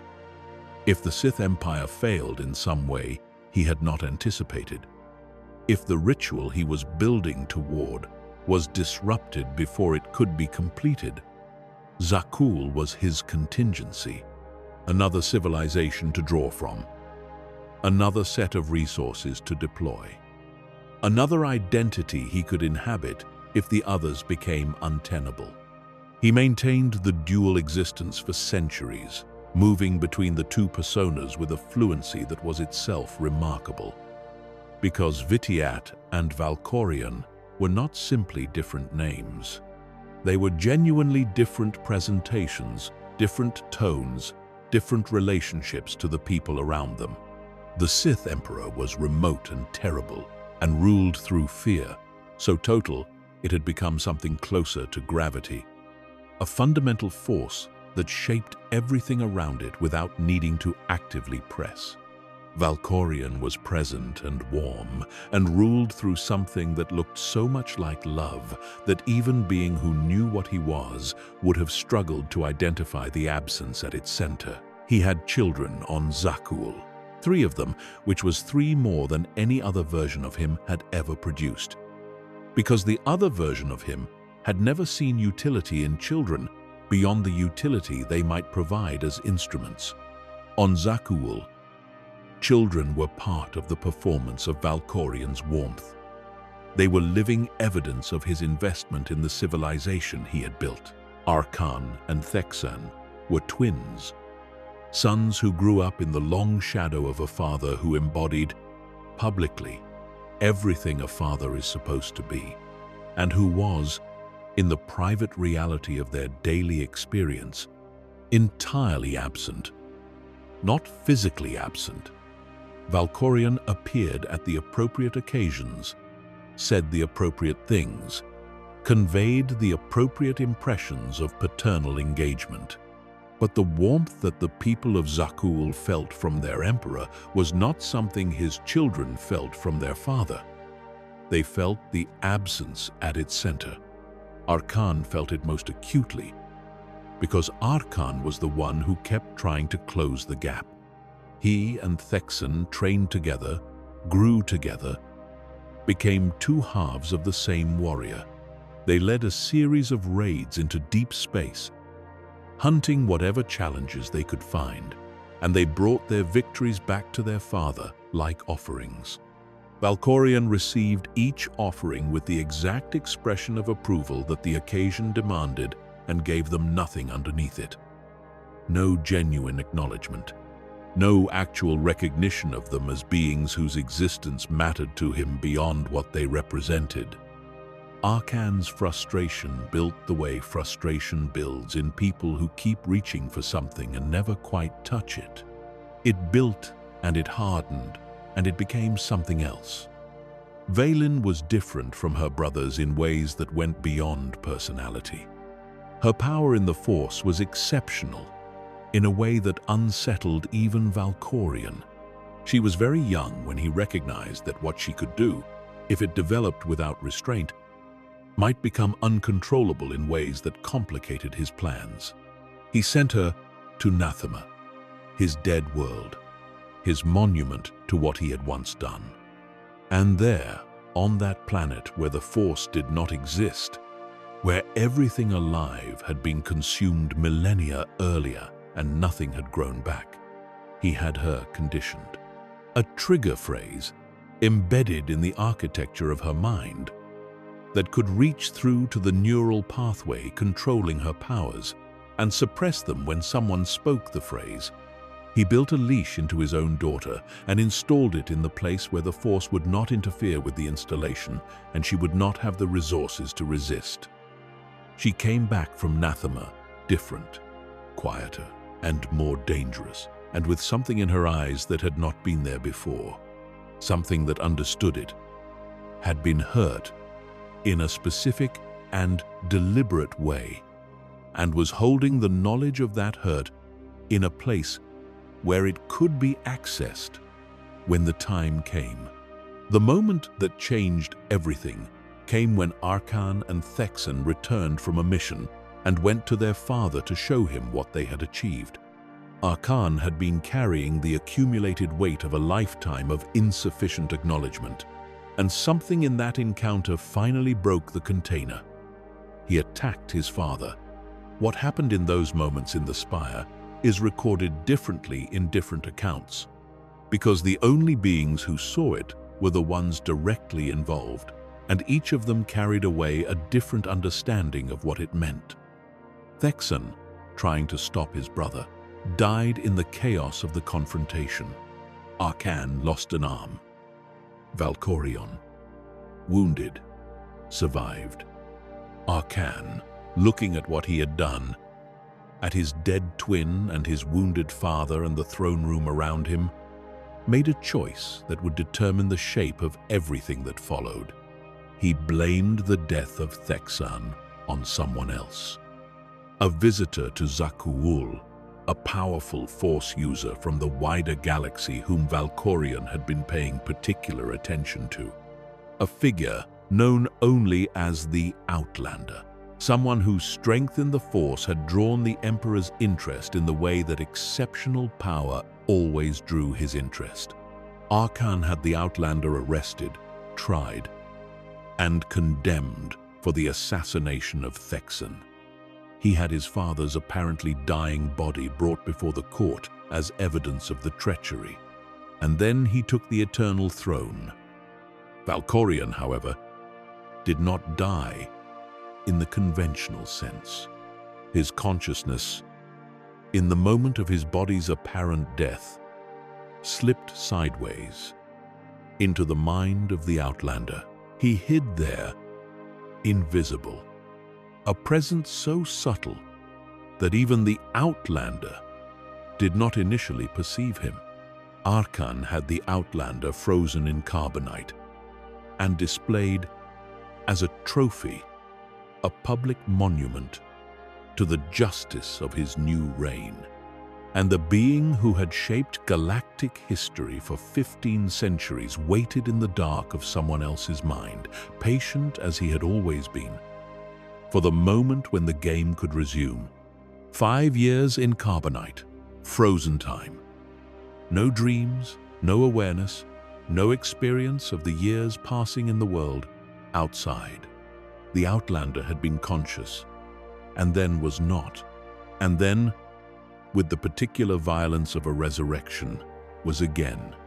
The first sensation was cold, the second was the voice, quiet, careful, already familiar in a way that should not have been possible, given that the Outlander could not remember meeting him. Valkorion spoke from somewhere inside the Outlander's own mind. He introduced himself not as an enemy and not as a prisoner, but as a resource. Someone who wanted the same thing the Outlander wanted, which was the removal of Arkan from the Eternal Throne. He offered knowledge. He offered power. He offered, in the moments of crisis that came quickly in the chaos of the Outlander's rescue, genuine assistance, freezing time in the midst of battle, so that the Outlander could move through danger that should have been fatal. He was very good at this. He had been performing the role of trustworthy guide for longer than most civilizations had existed. The Outlander escaped Zakul with allies gathered in the confusion of the breakout. Lana Beniko, a Sith who had turned against the Eternal Empire, the droid called HK-55, and eventually Senya Tiral, one of the most respected of the Zakul Knights, who had a more specific and personal reason to oppose Arkan than loyalty to any political cause. Senya was his mother. She had known, across all the years of her marriage to Valkorion, that she had not known him at all, that the warmth was performance, that the man she had thought she loved had never been fully present in any moment they had shared. She had left. She had joined the Knights and built a life independent of him, but she had not stopped loving her children, even the damaged ones, even the children who had been shaped by his cruelties into something she did not always recognize.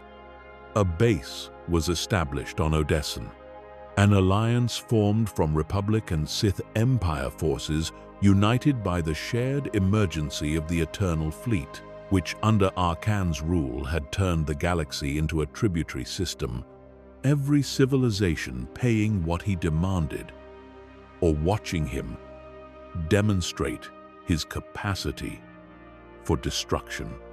The Outlander built this alliance while Valkorion watched from inside and offered occasional assistance and described himself as a partner and a guide.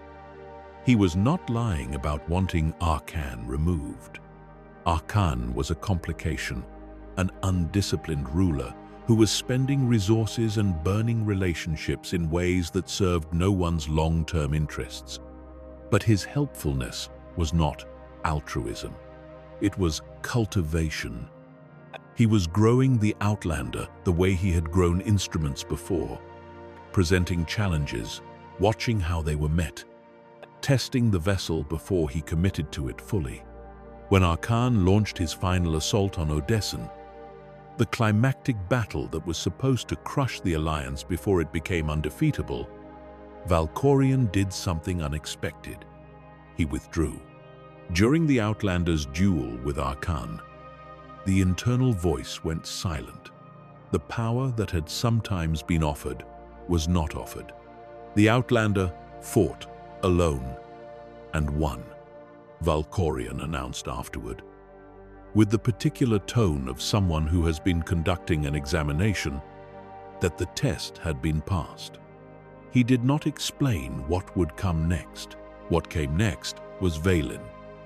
Arkan's fall from the throne had not resolved anything, only redistributed the problem. Vaylin, who had been her brother's enforcer, who had been carrying the suppressed weight of what her father had done to her on Nathema across every year of her life, now claimed the eternal throne herself and demonstrated in the first weeks of her reign that she was, in one specific way, more dangerous than her brother. She had no restraint at all. She had had restraint installed without her consent, and she understood what it meant that the installation had happened, and she intended to undo it, to remove the leash her father had built into her mind and become the thing she had always been inside the conditioning. She was brilliant, and she was brutal, and she was driven by a grief and a rage that had been compressed into a very small space for a very long time, and was now decompressing with the force of an explosion happening in slow motion over the span of her reign.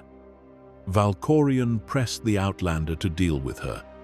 He provided, among other things, the trigger phrase that could still temporarily reactivate Vaylin's conditioning and suppress her power, giving the Outlander a weapon that could be used in the moments when her full strength would otherwise be overwhelming. The war against Vaylin escalated until she gathered the Eternal Fleet for a final assault on Odessan, intending to end the Alliance once and for all. The Outlander met her, and in the battle that followed, killed her. But Vaylin's death triggered something built into the fleet's programming. A failsafe that no one outside Zakuul's original engineering had anticipated. Without a living ruler on the Eternal Throne, the automated ships reverted to a default behavior, which was to destroy everything.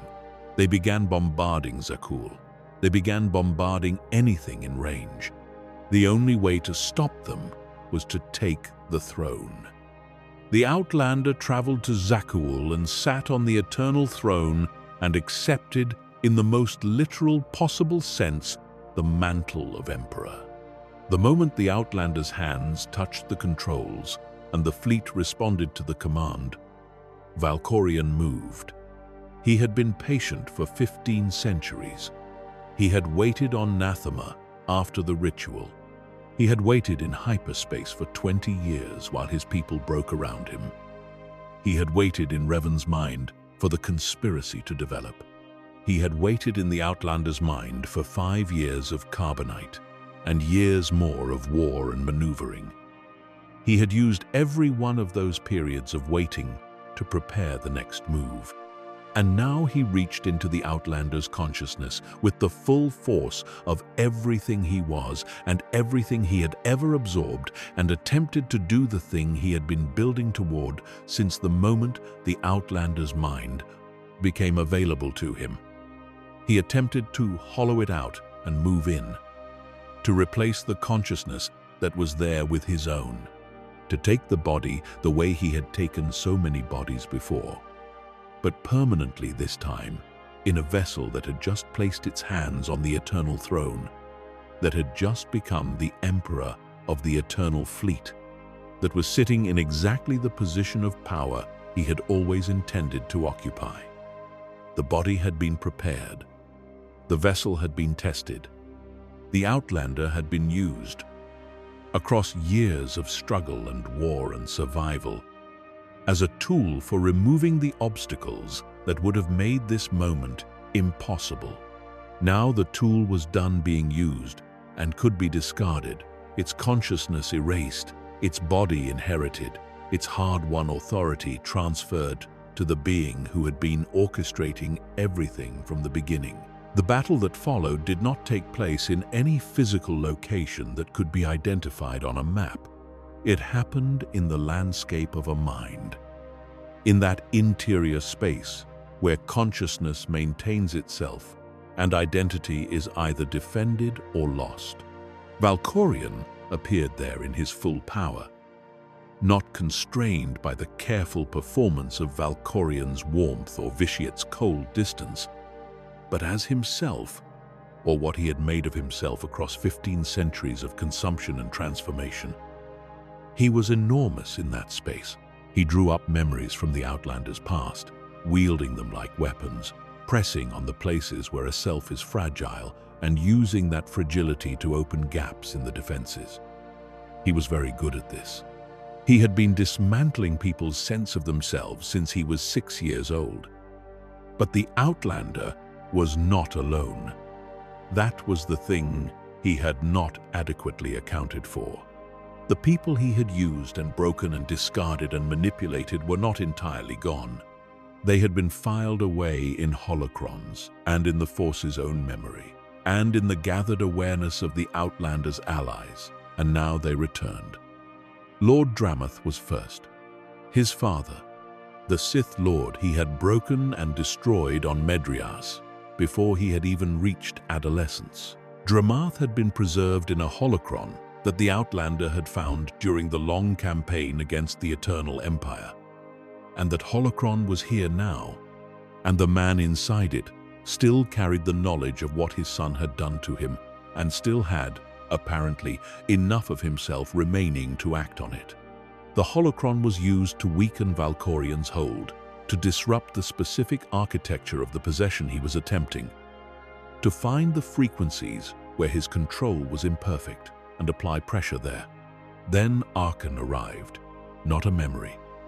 Arkan himself, the son who had driven a blade through his father's body, who had been rescued from his own worst self by his mother's refusal to give up on him. He had come with Senya to join the fight.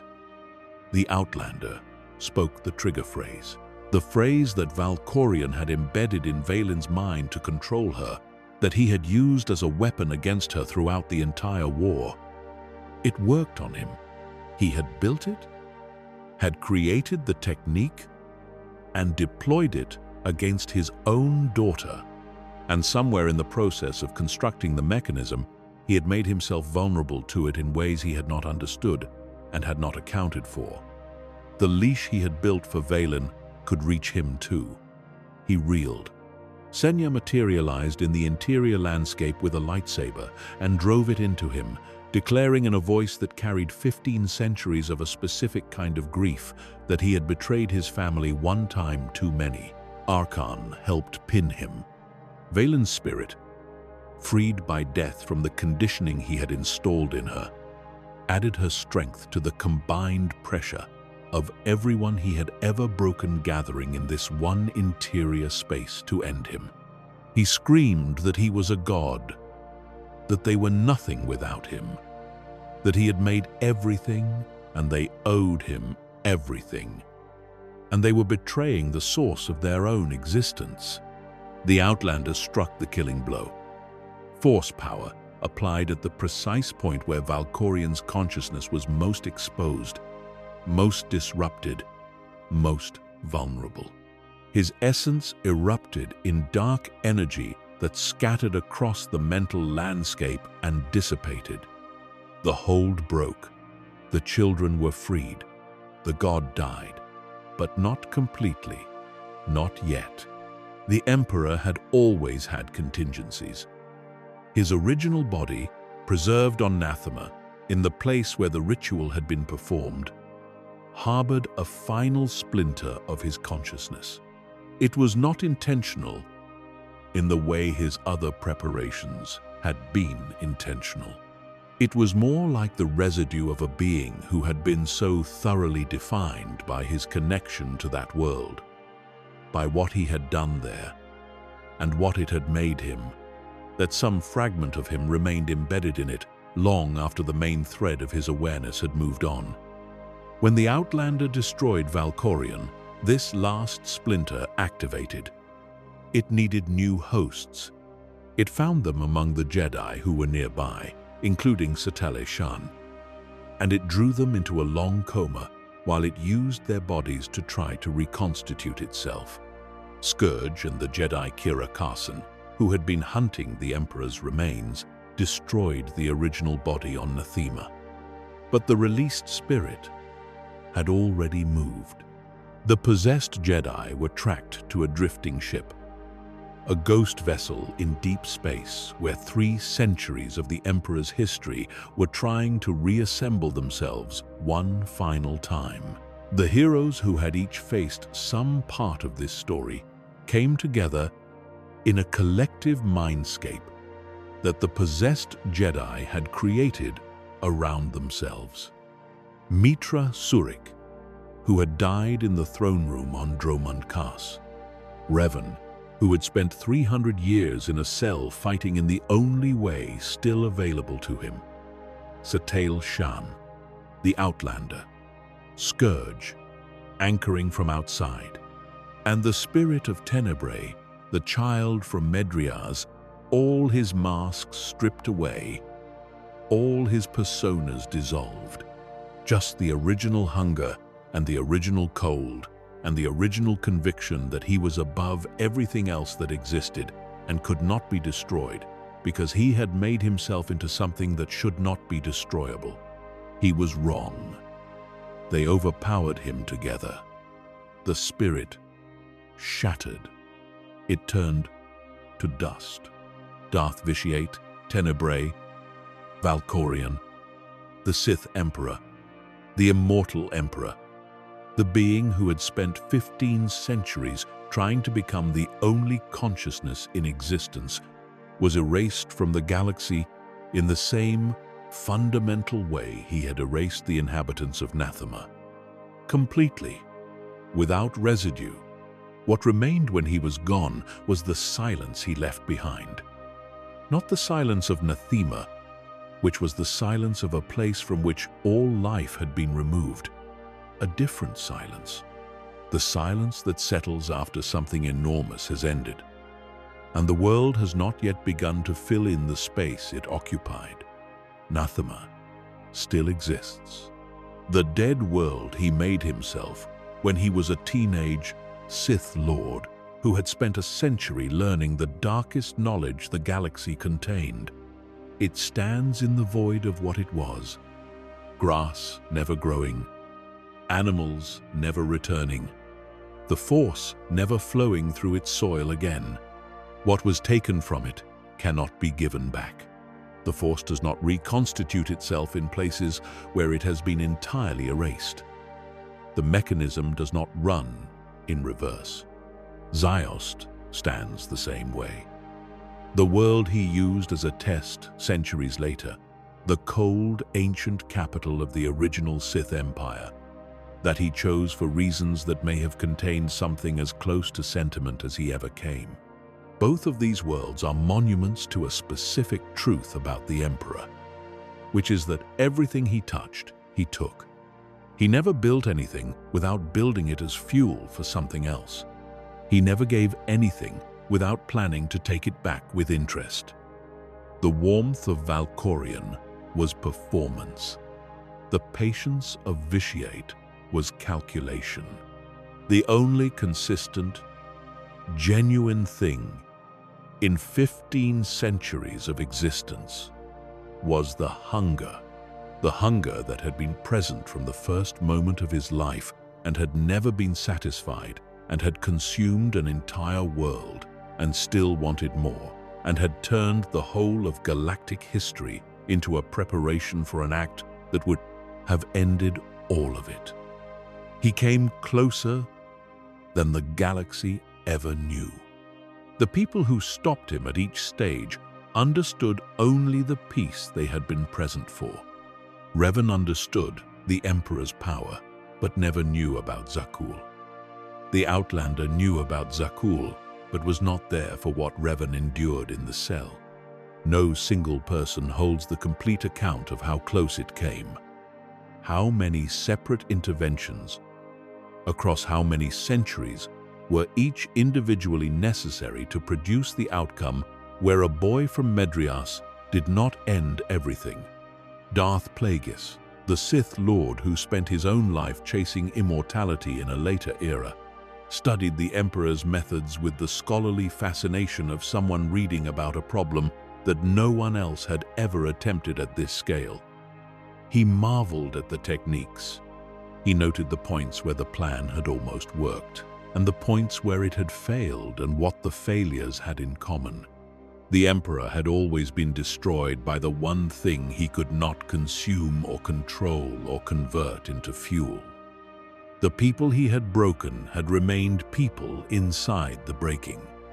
Revan in the cell, Scourge waiting with his vision, Senya carrying her grief for her children through all the years of her husband's game, Arkan finding his way back through his mother's refusal to give up on him. Valen's spirit freed at last from the conditioning installed in her on a dead world. He had looked at every person in his existence and seen a resource, a tool, a thing to be used and discarded when its usefulness ended. He had never understood. Across 15 centuries of extraordinary intelligence and extraordinary power, that the thing he was discarding was the thing that eventually came back. The boy who tortured his mother was always looking for something.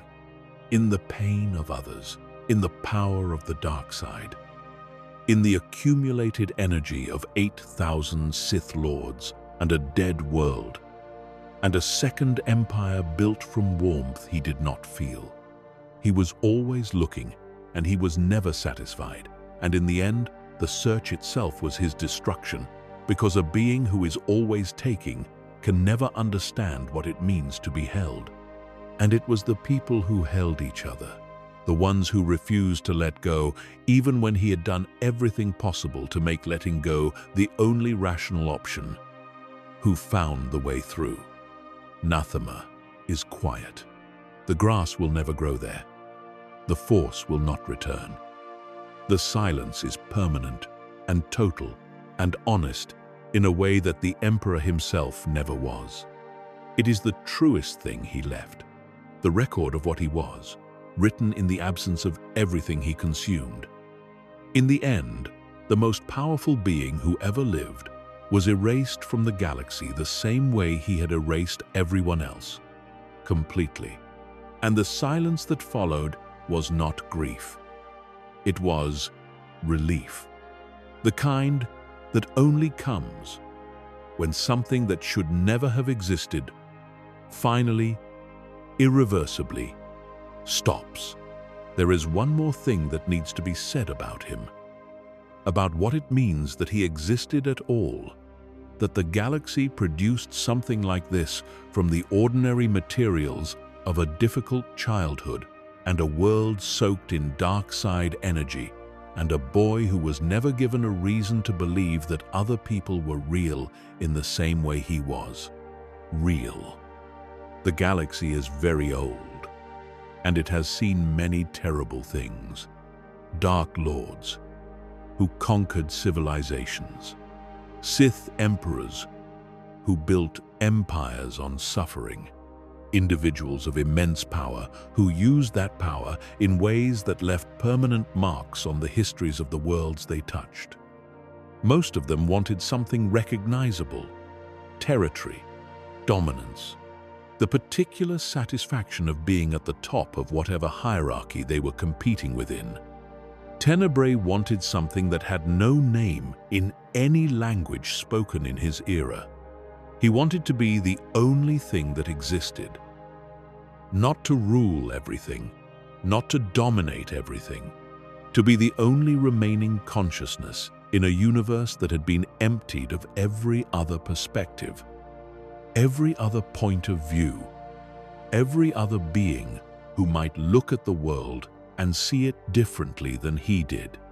And the closest he ever came to understanding why this was what he wanted, the only moment in 15 centuries of life when he said something that touched the actual root of his hunger, was the last thing he ever said, that they were nothing without him, that he had made everything.